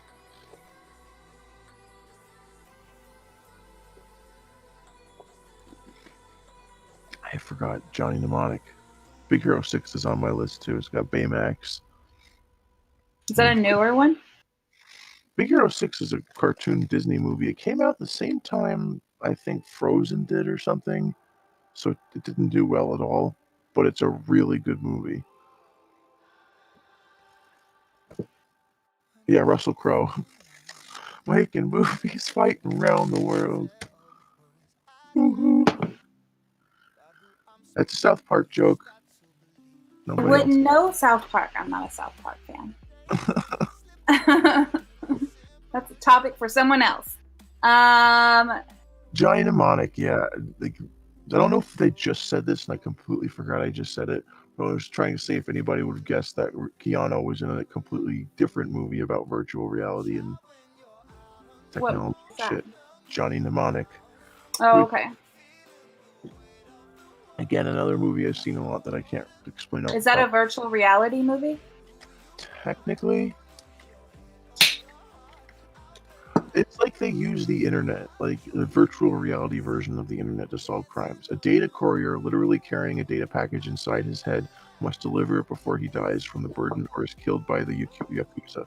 So they can put chips in their head and stuff. It's kind of like it's definitely a cyberpunk style thing. Oh, okay. Are we moving to virtual reality movies here? We're going whatever direction. So I guess you could say like Total Recall kind of falls into the sci-fi as well as the virtual reality, right? Is that, because what they're saying, like, is he still in the simulation? There was like a whole debate about this, wasn't it? Most arguments I see are that he is still in it. By the end of the movie, you've watched his simulation. You've watched him play the game, him live the thing he went to go do. Because I don't know about the remake, but he gets like he orders an experience. Simulation, or is it actually his life that he's living? I really think that a lot of people argue that it is a simulation. He got what he paid for. He ordered that experience and he got it. Yeah. Does it explain it in the end, though? I can't remember. It's been a while since I've seen the end. I think the remake made it real. Yeah, I just watched that one, actually. A couple days ago. The remake. Yeah. And there were parts in the remake where, like, his quote-unquote wife, the one that, he's supposedly like been his mind was wiped or whatever, and then like that badass bitch who like said he was his wife, she's all faking that she's crying and shit like that, and then all of a sudden, like, when he figures it out, she's like, wait, no, and I'm gonna go like start some fucking shit now and shoot the place up. Oh yes. Oh, why did you have to go and mention Black Mirror? And I'm gonna be gone forever. That's speaking of Ready Player is close to becoming real for me. Yeah. Oh, it's real. It's real and it's here, and we have everything we need for it to be happening in your room right now. And I'm so glad both of you guys brought the same. Because Ready Player One, there was a guy who actually like stayed a week long in this virtual reality, like called VR chat, and he live streamed himself in this virtual reality. He never took the headset off. It was like he wore it, like, obviously, like when he took a shower, he said he took it off. When he was cooking, he took it off. When he had to like switch his headset, he would exchange it clearly, but he would sleep in it too. So like whenever he woke up, he would be in the virtual reality. Like he wanted to experience this virtual reality for a week straight. And like he just goes on about how he talks, he better converses with people in the virtual reality than in the real world. And like he would wake up and do like exercising, and he would chat with people, and he like in the beginning he's hanging out with a certain crowd, but then he stops hanging out with them because like he couldn't trust them anymore. And then I'll argue that point in a minute, because like I feel like you've gotten the brochure, and I'm the person who's been there, and I'm about to tell you all this shit that's gonna blow your mind. Like everything he's doing, I don't know how old his story is what everyone who's really like into it knows. It's crazy. The film that I watched about him was this year, but the VR chat that he was in, it looks super old. So I was just like, really, it was weird that it's not. You say, what's the film? What did you see about this? I want to see it. Oh, it was just on YouTube. If you just look up like man stays in VR for a week or something like that. Person keeps mentioning SL, but I think they're getting it wrong. I think they mean TL as in Third Life. Yeah, Third Life. I don't know what the Second Life thing is. I don't know what that is. How did I even know that was called? Weird. Yeah. There are now rooms in VR chat completely dedicated to taking a nap or going to bed. But he would go to bed, and like when he woke up, like people wouldn't respect that like he was trying to like do this virtual reality like experience, and like he would wake up to people like screaming and laughing and talking and like just being a freaking nuisance. And but yeah, he would go to different places to like just take a nap. Like there was like a Jurassic Park world that you could take a nap in, and like he was like, no, because your mind is just like looking around, like you're just constantly looking around and you're hearing movement in the trees and all this stuff. Yeah. No, he's like back, there's places to sleep in. Yeah. Whole like in my adventures, I have not like really sat down to talk to anyone, because what made me really want to explore VR chat in particular, like rolling even further back, I recently got a pair of these fucking things, these actual goggles, and they're insane. But I was watching this series on YouTube called Humans of VR Chat, and I believe the user's name is Seymour. And he'll interview like a hardened vet, like a hardened trauma-ridden vet who gets his socialization practice online and uses VR chat. And he'll tell Seymour some of the darkest things about his life, but he'll be like wearing Winnie the Pooh as an avatar. And you'll see young people talking about their trauma, or people talking about really amazing, cool things that they've been through. And that's what made me really want to try VR chat out. Like, this is a place where people are going to be almost therapeutic. It's therapeutic, but it's also terrifying, because people are going to be who they really are. You go in there, and there's a couple types of people. You've got the very young children who are there for shock and attention, who are yelling every horrible word they can possibly think of as many times as they can think of it. Mm-hmm. There are the people who are there to role play. There's the role players. There's the role players, the erotic role players, and then there's people who have like a horrible existence outside of VR. Like maybe they're freezing to death at home. Maybe the only cool thing they got is this, and they have to work all the time, And you also have the people who are not just role playing, but they're like role playing themselves too. So like you could have like a total like city that you could go into, like GTA. You could go totally into there, and you could be like somebody else completely. You know, you could have like your quote unquote character and like role play through it. But then some people actually want to role play as themselves and pretend like they are that person in the game. That's slightly disconcerting. It is very because then you look at that and you're like, okay, if you're playing a reflection of yourself and that's what that reflection would do in these dark situations with hard stakes and questions and shit. Yikes. People, that's where the lines blur situation comes through, you know, like where you get confused what's in character and what's out of character.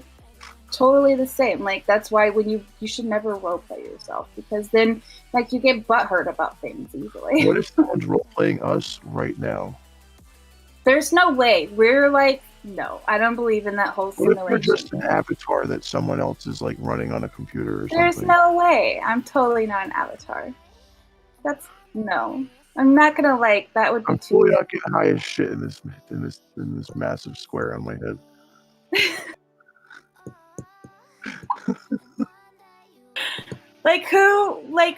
Do you really believe that that's even possible? I think there's something to it that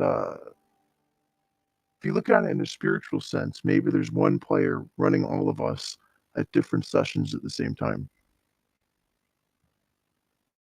That'll blow your fucking mind. Yeah.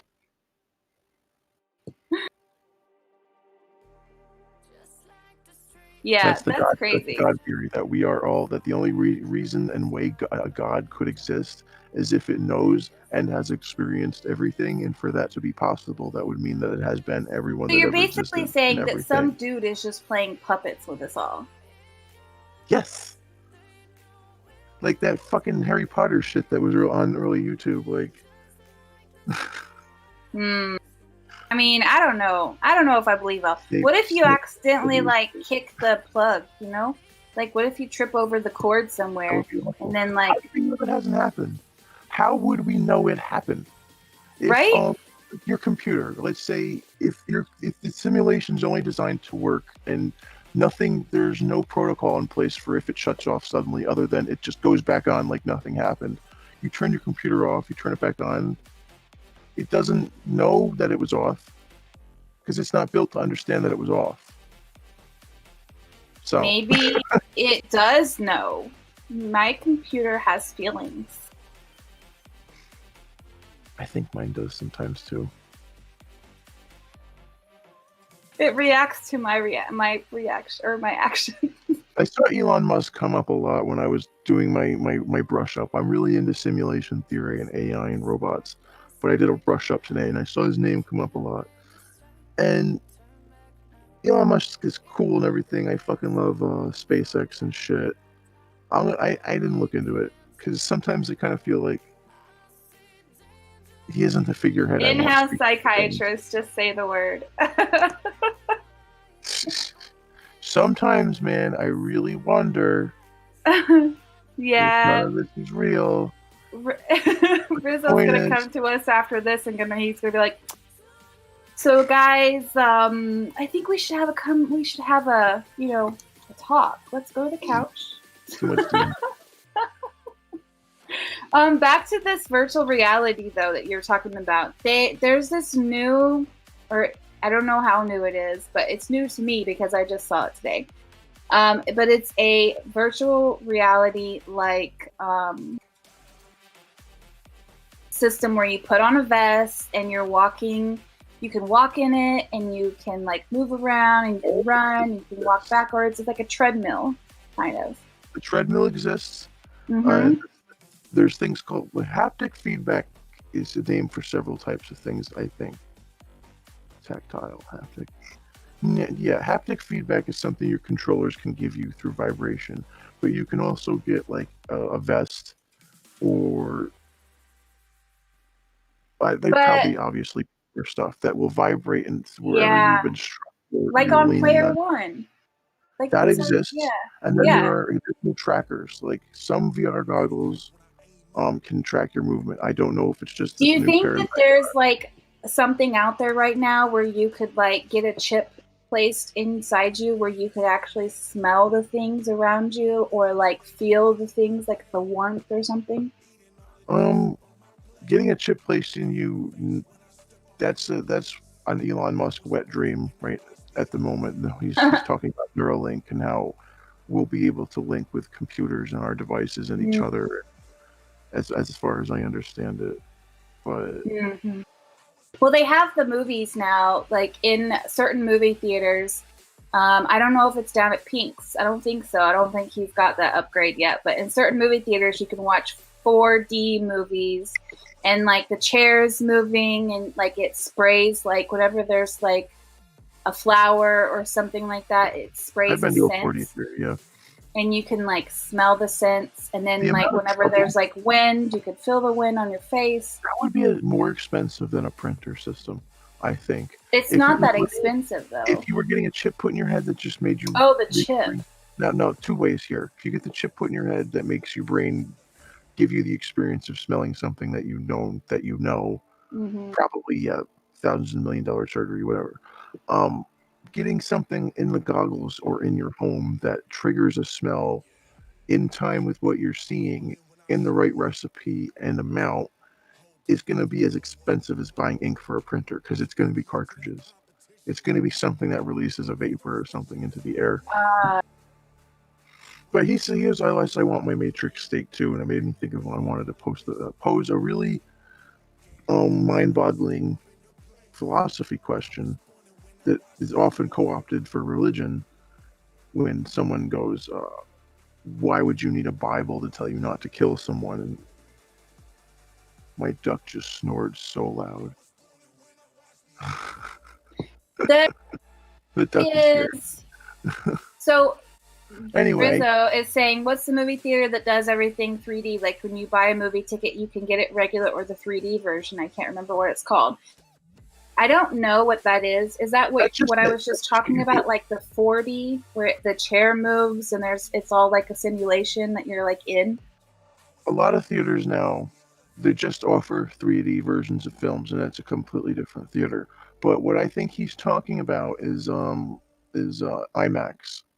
and then there's 3D IMAX. I don't think there's any kind of special name other than 3D now. And I think honestly, these movies with these glasses that aren't tinted, you're actually just seeing polarized lines line up specifically, blah blah blah, is what got people into be more friendly with VR. And the flavor of this bubble gum, hey Neon, what's up? Totally chicken, because chicken good. Are you sure? Good. Are you sure what you think chicken tastes like is what chicken really tastes like, though? Yeah. Are you sure though? Am I sure that's what chicken tastes like? Yeah. That's what my brain tells me chicken tastes like. Who told you what chicken tastes like? My brain did. No. Tastes like chicken. Yeah. But who told you that chicken tastes like that, though? Like, what is that? What is like? I don't know. I know this. I know what you're getting at. Our parents, our teachers are the ones that tell us like that color is pink. But how do you know that when you taste salty, you're not tasting sweet? I don't know. Maybe it is sweet. How do you know that? Okay, you have the influence of other people, and you both have a cookie, and you go, "Yeah, we both know this is a sweet cookie." But then you privately, by yourself, with nobody around, get a cookie with salt in it. It tastes sweet to you. Is it because there's no one around? Maybe.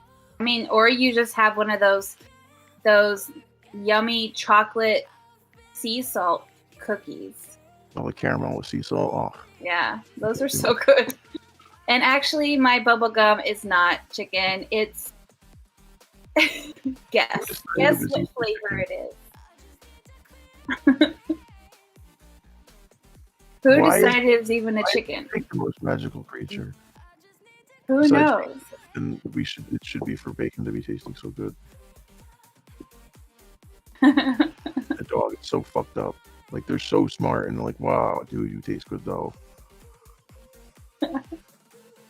I should have eaten my blueberry bubblegum today. Then would it still taste like chicken?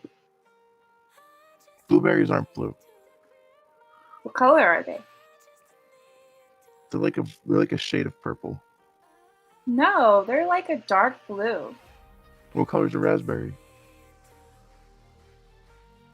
Raspberry is like a maroon color, isn't it?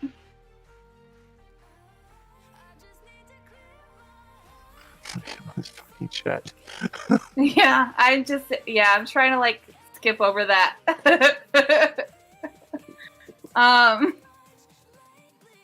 That's why you can't have a pet pig. You don't want to daydream about eating your pet. The little hoofs creep me out. I can't. The hoofs. My friend had a pet pig. Like a little potbelly pig. Yeah. Wow. Creepy. Back to VR, like you put the headset on, like at least for me at first, besides getting the box, which is a very plain looking brown box with a. Is it just the glasses or is it like a complete mask? It's the goggles and it's controllers. The getting in the box that it came in, where it just kind of looks like it came from Home Depot, but you open it, it's all white inside and everything like that. That's kind of a Black Mirror moment right there. And then you put them on, you're like, yeah, that's pretty cool. Like, wow, everything I look at is a completely different reality. And you're like, well, this isn't as stunning as I thought. Like, if you're me, I don't know how other people react. Then you start to play games and you start to like let yourself get into it, and it's just so strange. Really, it doesn't feel like watching Ready Player One. You can really understand how wearing something like that you could lose yourself, especially if you're able to run, wear a suit, or there's trackers people can wear to have their feet and shit tracked now. So how do you feel afterwards though? Like whenever you take off the VR goggles and the gloves, like how do you feel? Like does it feel like waking up? That's the scariest part. I mean, like I'm going like a I don't know, real bad spiral, a real fun spiral with this, but like when you take those things, it's like waking up for me at least. And when you take them off, and if you've had them on long enough, it fucks with your sense of reality up to hours after on to the next day sometimes. For me, I'll be looking at 2D images in reality, and my brain, now that it knows that it's possible for things to look different, will test me and be like, it just kind of gives me the feeling that maybe if you turn your head, you'll be able to see how behind that letter, which is so like basically how VR works. You turn your head, you see around things. And when you come out of that, at least for me, like I said, other people are different, but there's a thing called VR sickness, and this is part of it. This is why ever since I've used these goggles, I'm a little bit more primed to believe that a simulation could be real, that us living in one. And I'm not going to be like, oh, I'm that crazy, I believe that. No, I'm talking about it in reference to a theory. But I think if you tell the brain that something's possible, and then you step away, you kind of open it up to see things that it might not have seen otherwise.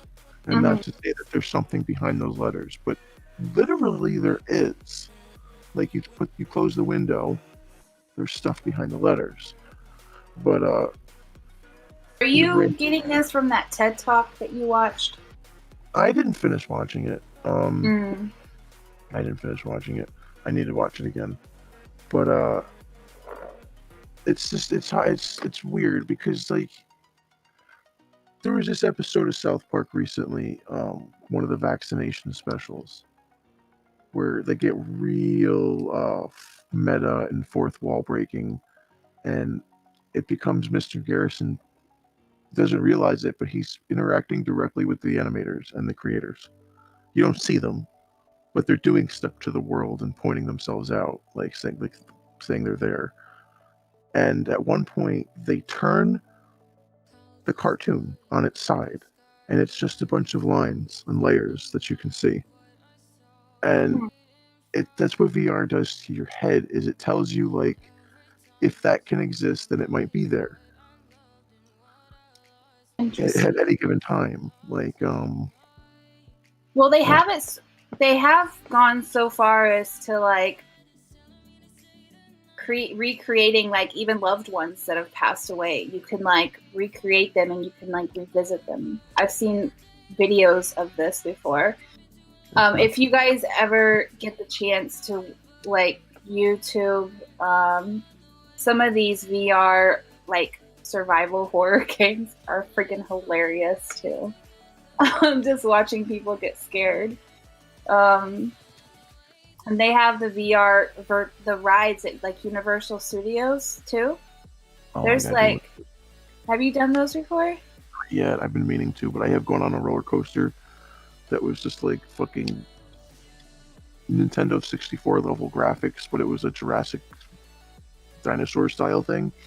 Still mind blowing, even though the graphics were like polygons. Like, oh my god. The Universal Studios. My brain reasons it that it's like a painted reality. Like you go to an attraction, like it's a small world, and everything looks like cartoons because it's painted to look that way. And then your brain starts to go, well, that's kind of what this is like, you know. And it messes with you a little bit. Simpsons had at the Universal Studio. There's a Simpsons one. That's like a VR virtual reality roller coaster ride that you can do. Would you do that one? Fuck yeah.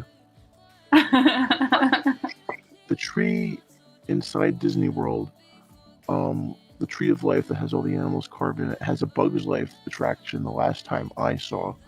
And they have you wear goggles in that, which I believe was a very rudimentary early form of the VR goggles that everybody can buy now. Because I remember it looking a lot like it did. Mm-hmm.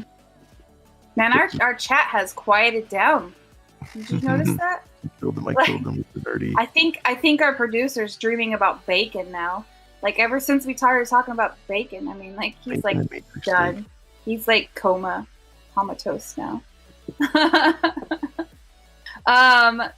So Tron is another like sci-fi virtual reality one as well, right? Yeah. Like would you say virtual reality though, or would you say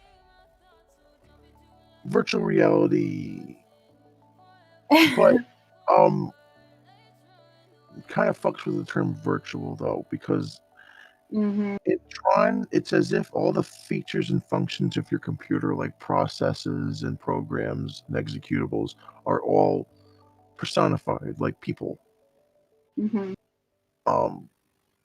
But if you want to look at it in terms of something that Q, the player, she jumps into it and goes there. He's the only person. I lost my train of thought.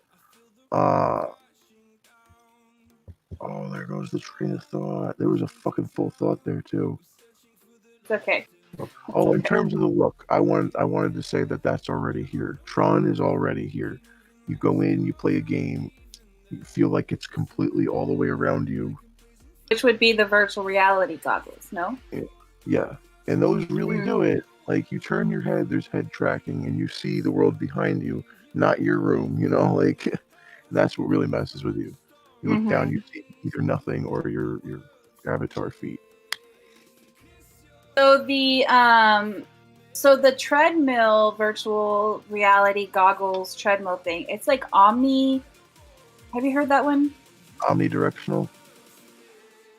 Is that what it's called? Omnidirectional? All I know is that you're strapped into a harness on like this kind of halo. And so they actually you just have these things. Yeah, they actually have these. There's like places that you can go now. Obviously, we don't have them in Hayfian yet because, you know, Hayfian, we're kind of poor folk over here in Hayfian. But, you know, like we like if you go to NOLA or something, you could totally check these out where we can, you know, you go there and you're basically renting time in these virtual realities, and they have the treadmills and you can put the goggles on and you can go through these simulations and play these different games. Seen a few of those. Yeah. It's really worth it to just buy it yourself, have it in your own home, just because you could see everything it could do. It's pretty cheap right now. So how you were saying, so how many do you have to have is it like one pair of goggles per game, or do you buy the goggles and then you buy the games that work with the goggles, or like how does it work? I can't claim to know that all goggles available right now work with all games, but most of the newer goggles work with all of the VR games that have been released. Some VR games require hand tracking, and some VR goggles don't have hand tracking, so you simply just can't play those games because that's what those games are about. You don't use controllers; it tracks your fingers and stuff.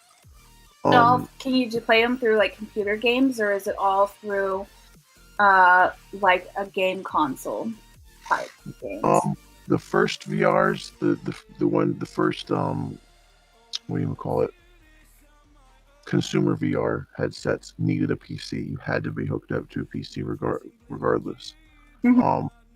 What's making VR blow up now in terms of more people have bought the Quest 2 headset, which is the newest Oculus. More people have bought that in the past couple months or past 6 months than people have bought any VR headset for about a decade. So what does that like run like $300, $400? They're $300 each now, but there's a huge like background explosion happening in VR because it's so consumer friendly now. The Quest 2, it's like having a phone attached to your head with really cool graphics. Like you can install games into the Quest 2 and play them like that, and never hook it into a computer. Or you could do a little bit of turning developer mode on and downloading this program on your computer and that program. And then you can have your computer desktop in your headset in a cool different room or something, or wherever you want it, like a theater. And then from there, you can play any game that is VR that you have on your computer through like Steam VR.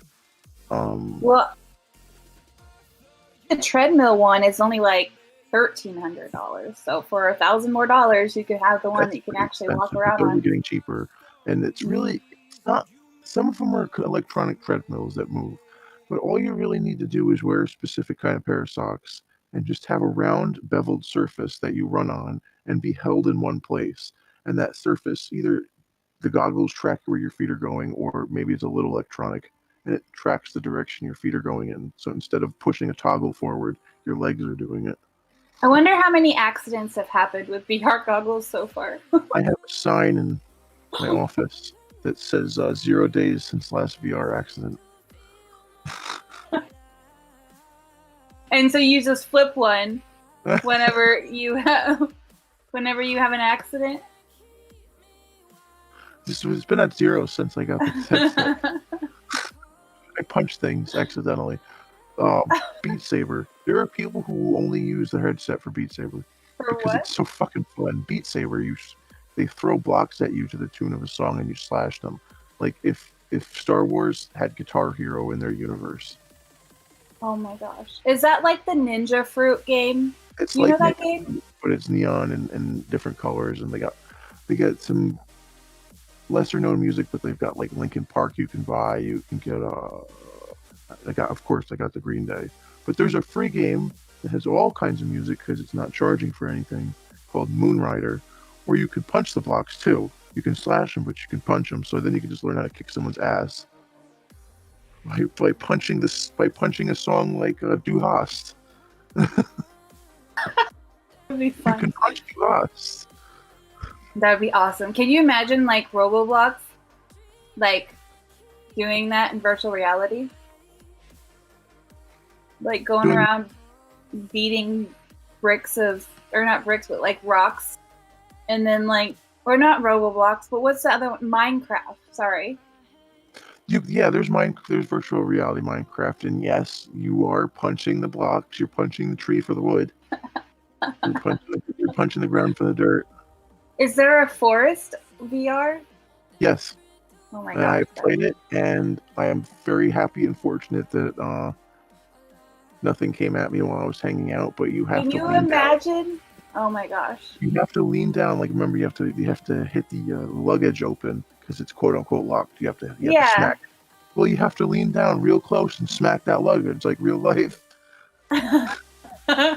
A friend of mine was telling me about how she went to the virtual reality, that place where you actually can go and like test or play the different games and with the virtual reality goggles and gloves. And she said there's one of the, like, it's like whack-a-mole, and you're basically just running around whacking things. And she said it's the funniest thing to watch somebody play. Can't Watching even imagine. someone play it a game is just funny outside of it. Especially when two people are playing the same game together, like they're playing against each other. Beat Saber, it just kind of looks like they're punching the air at each other and in tune. I'm sure there's streamers that stream their virtual reality games. So it's great stuff. Fishing was fun. Fishing was cool. The fishing one would be fun. What else have I played? Painting in VR. Imagine being able to squeeze. Well, you can do this now with plastic printing pens where you can draw in 3D. But just imagine being able to walk around something with a pen and draw a sphere over time by wrapping like lines around it and like that would be cool. And what's really fucking mind blowing about art programs in VR is when they're made for VR, and it's not just Photoshop on your virtual desktop, you can shift your perspective, which means you can accidentally throw off your own balance and fall backwards just because you wanted to turn your object upside down. Because I would just fall over. Yeah. Imagine you take reality, you take the room that we're in right now, and you spin it upside down. Just by moving your hands, I have stumbled. It's your crazy. Equilibrium is all fucked, right? Yep. I played a Doctor Who game, and it was scary. Was it? Yeah, it shit's right in your face. Like, imagine these little creatures with thousands of eyes and tentacles. It's right next to you. Is it like a lot of jump scares? That game, there wasn't really any jump scares. It was just the feeling in the atmosphere of being so close to things that would react if you did touch them too much. There are scary games that I do plan to play. Phasmophobia is one that does VR, which give me anything. Give me the goriest thing you've ever seen, but give me fucking ghosts. No. They're not real, but if you make me think they're real, I'll fucking die. Yeah, like Phasmophobia gets so boring after a while, but like every single time, no matter what, I still get anxious and scared. Mm-hmm. Imagine being in the room for almost physically. Yeah, no. I mean, I've been to places, we go to like haunted houses and you get scared in doing that. And you go to like actual places that they say are haunted. Like, I went to Alcatraz once when I was couch surfing in California, and then we did like a whole haunted tour where, we're staying the night in Alcatraz and it's super dark. And like the shit freaks you out. I can't even imagine a game where there's actual ghosts that jump out at you. And like at Alcatraz, we didn't see shit.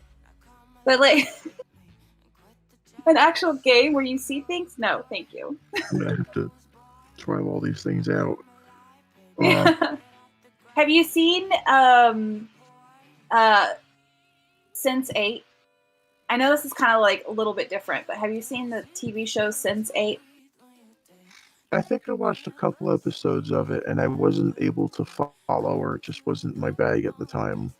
Yeah, well, you should definitely watch it through. It's not really virtual reality, or maybe. No, I don't think it would fall in. Remote viewing or something? Huh? Do they have like remote viewing with each other or something? It's like they can. Yeah, they like can see each other and they can talk to each other and they can go.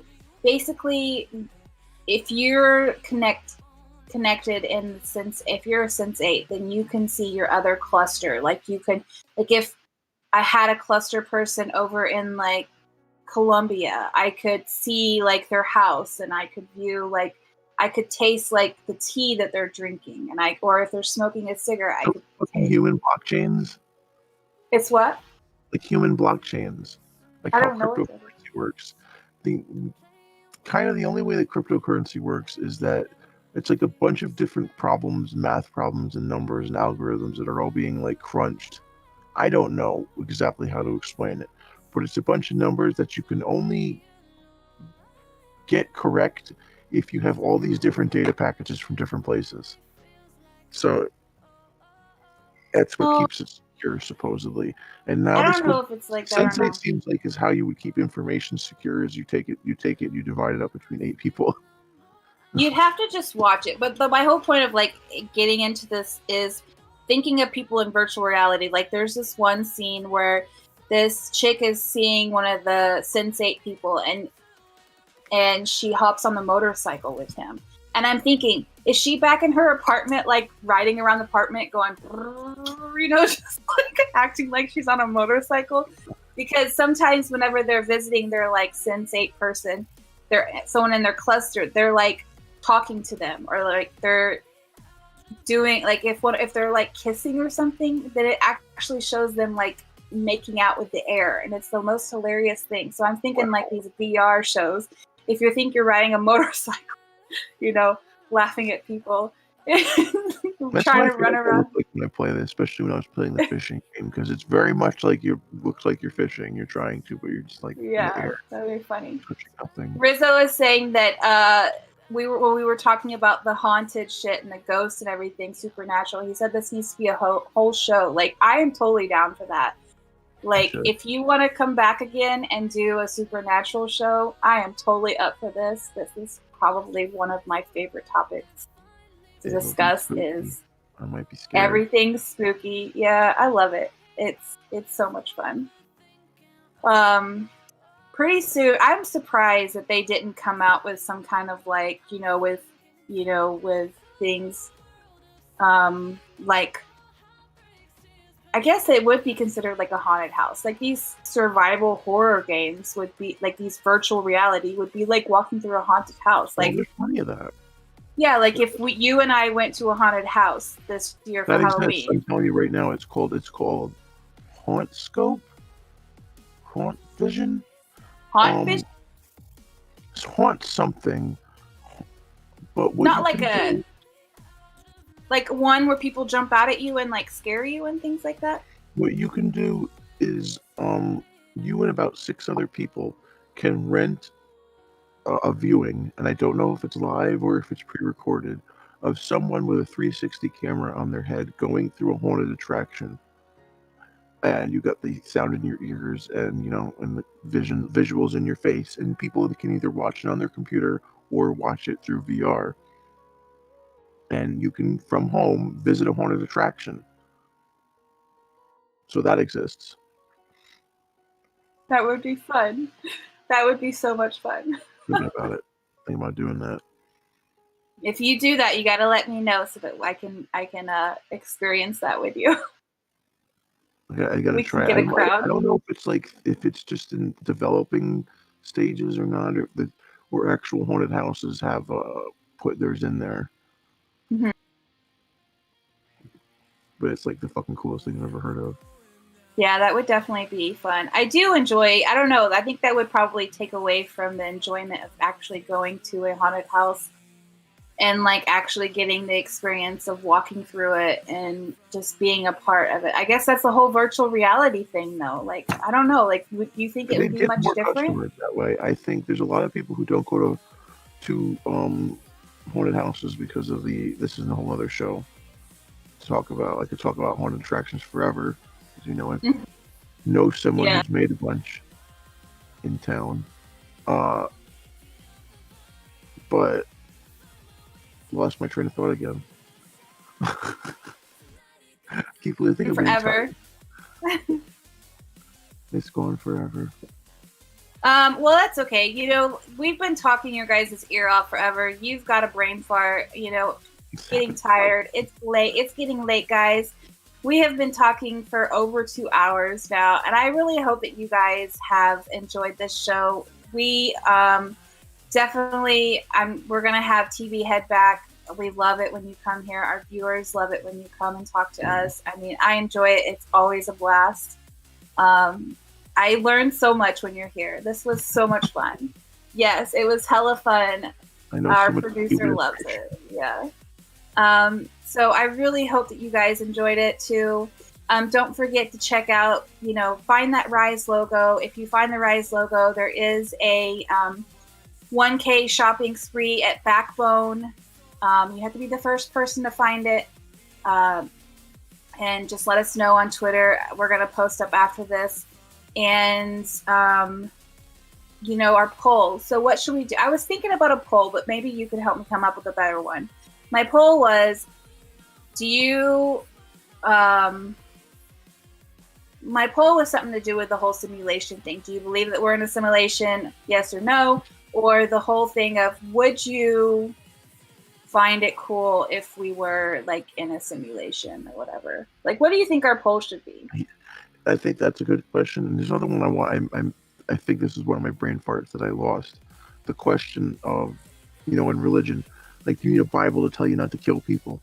Do you need people around you to be real, not to hurt them or fuck with them? Is the question. Interesting. Like, to be a moral human being, do you need them to be real? Is that what you're saying? If you found out reality was a simulation and that everyone but you is fake, but they're still feeling what's going on, they're just not the kind of real that you thought to be real, what do you do? And I think that's a judgment of someone's character. Why would you change anything you're going to do? Why would you fuck with them? I mean, why would you hurt a robot? Those poor robots have lives too. It shows that your emotional connections are only based on reciprocation, I guess. I mean, I don't know. I've seen plenty of movies where robots fall in love or they have feelings, and I don't think I would hurt a robot. We gotta treat it nice now, or it's gonna grow up to hate us. Yeah, exactly. So should we do that as our poll? Like, do you want to do that question, the morality the morality question, or do you want to do more like a, simulation one? I think it's just ask people if they think they're in a simulation, because the other one seems like there's too many moving parts to the question. Yeah, I think so too. Too many sub-questions. Yeah, we could do that. Then hopefully there's some chat in the poll as well. I really like to see you guys chat and discuss, and everything. So it's a good debate. Do you have anything else to add before we head out today? Not that I can think of right now. Not even as how amazing I am. I mean, just walk me right into that. I'm just kidding. No, like I said, we have fun. And guys, definitely TVHead will be back to join us again. Thank you all for watching. We really appreciate you for being here. We can't do this without you, for sure. So yeah, if there's nothing else, we're out. Bye-bye. Oh, yeah. So, yeah, that was really fun. I really liked, it was a good time having fun and all that stuff. Did you think we covered everything?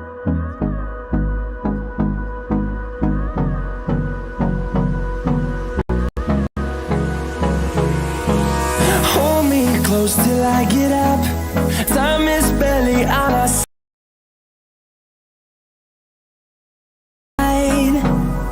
Waste what's left.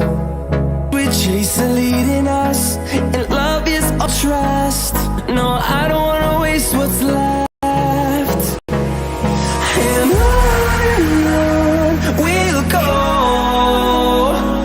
through the wastelands, through the highways, till my shadow turns to sun rays. And on we'll go, through the wastelands, through the highways, and on we'll go.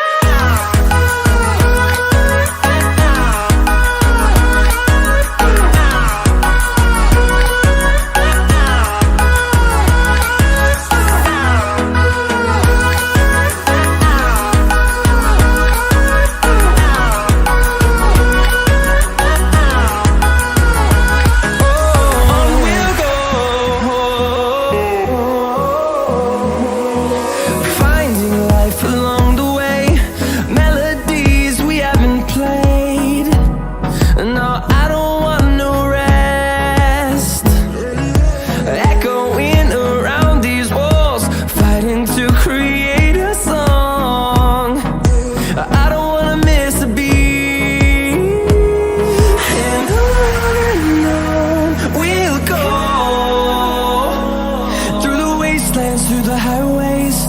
till my shadow turns to sun rays.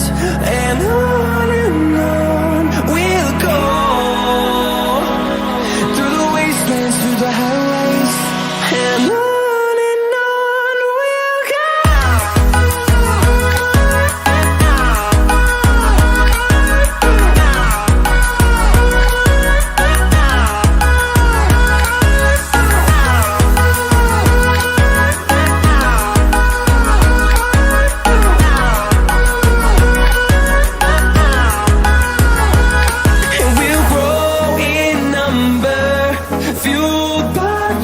See the horizon, turn us to thousands, and we'll grow in number, fueled by them to see the horizon, turn us to thousands, and on we'll go,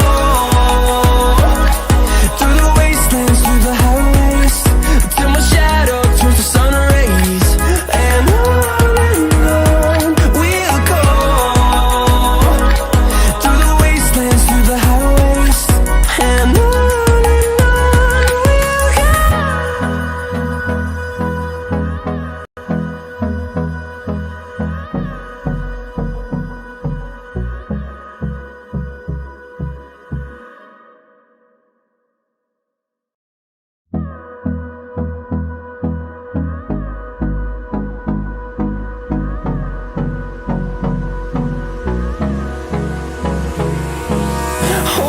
close till I get up.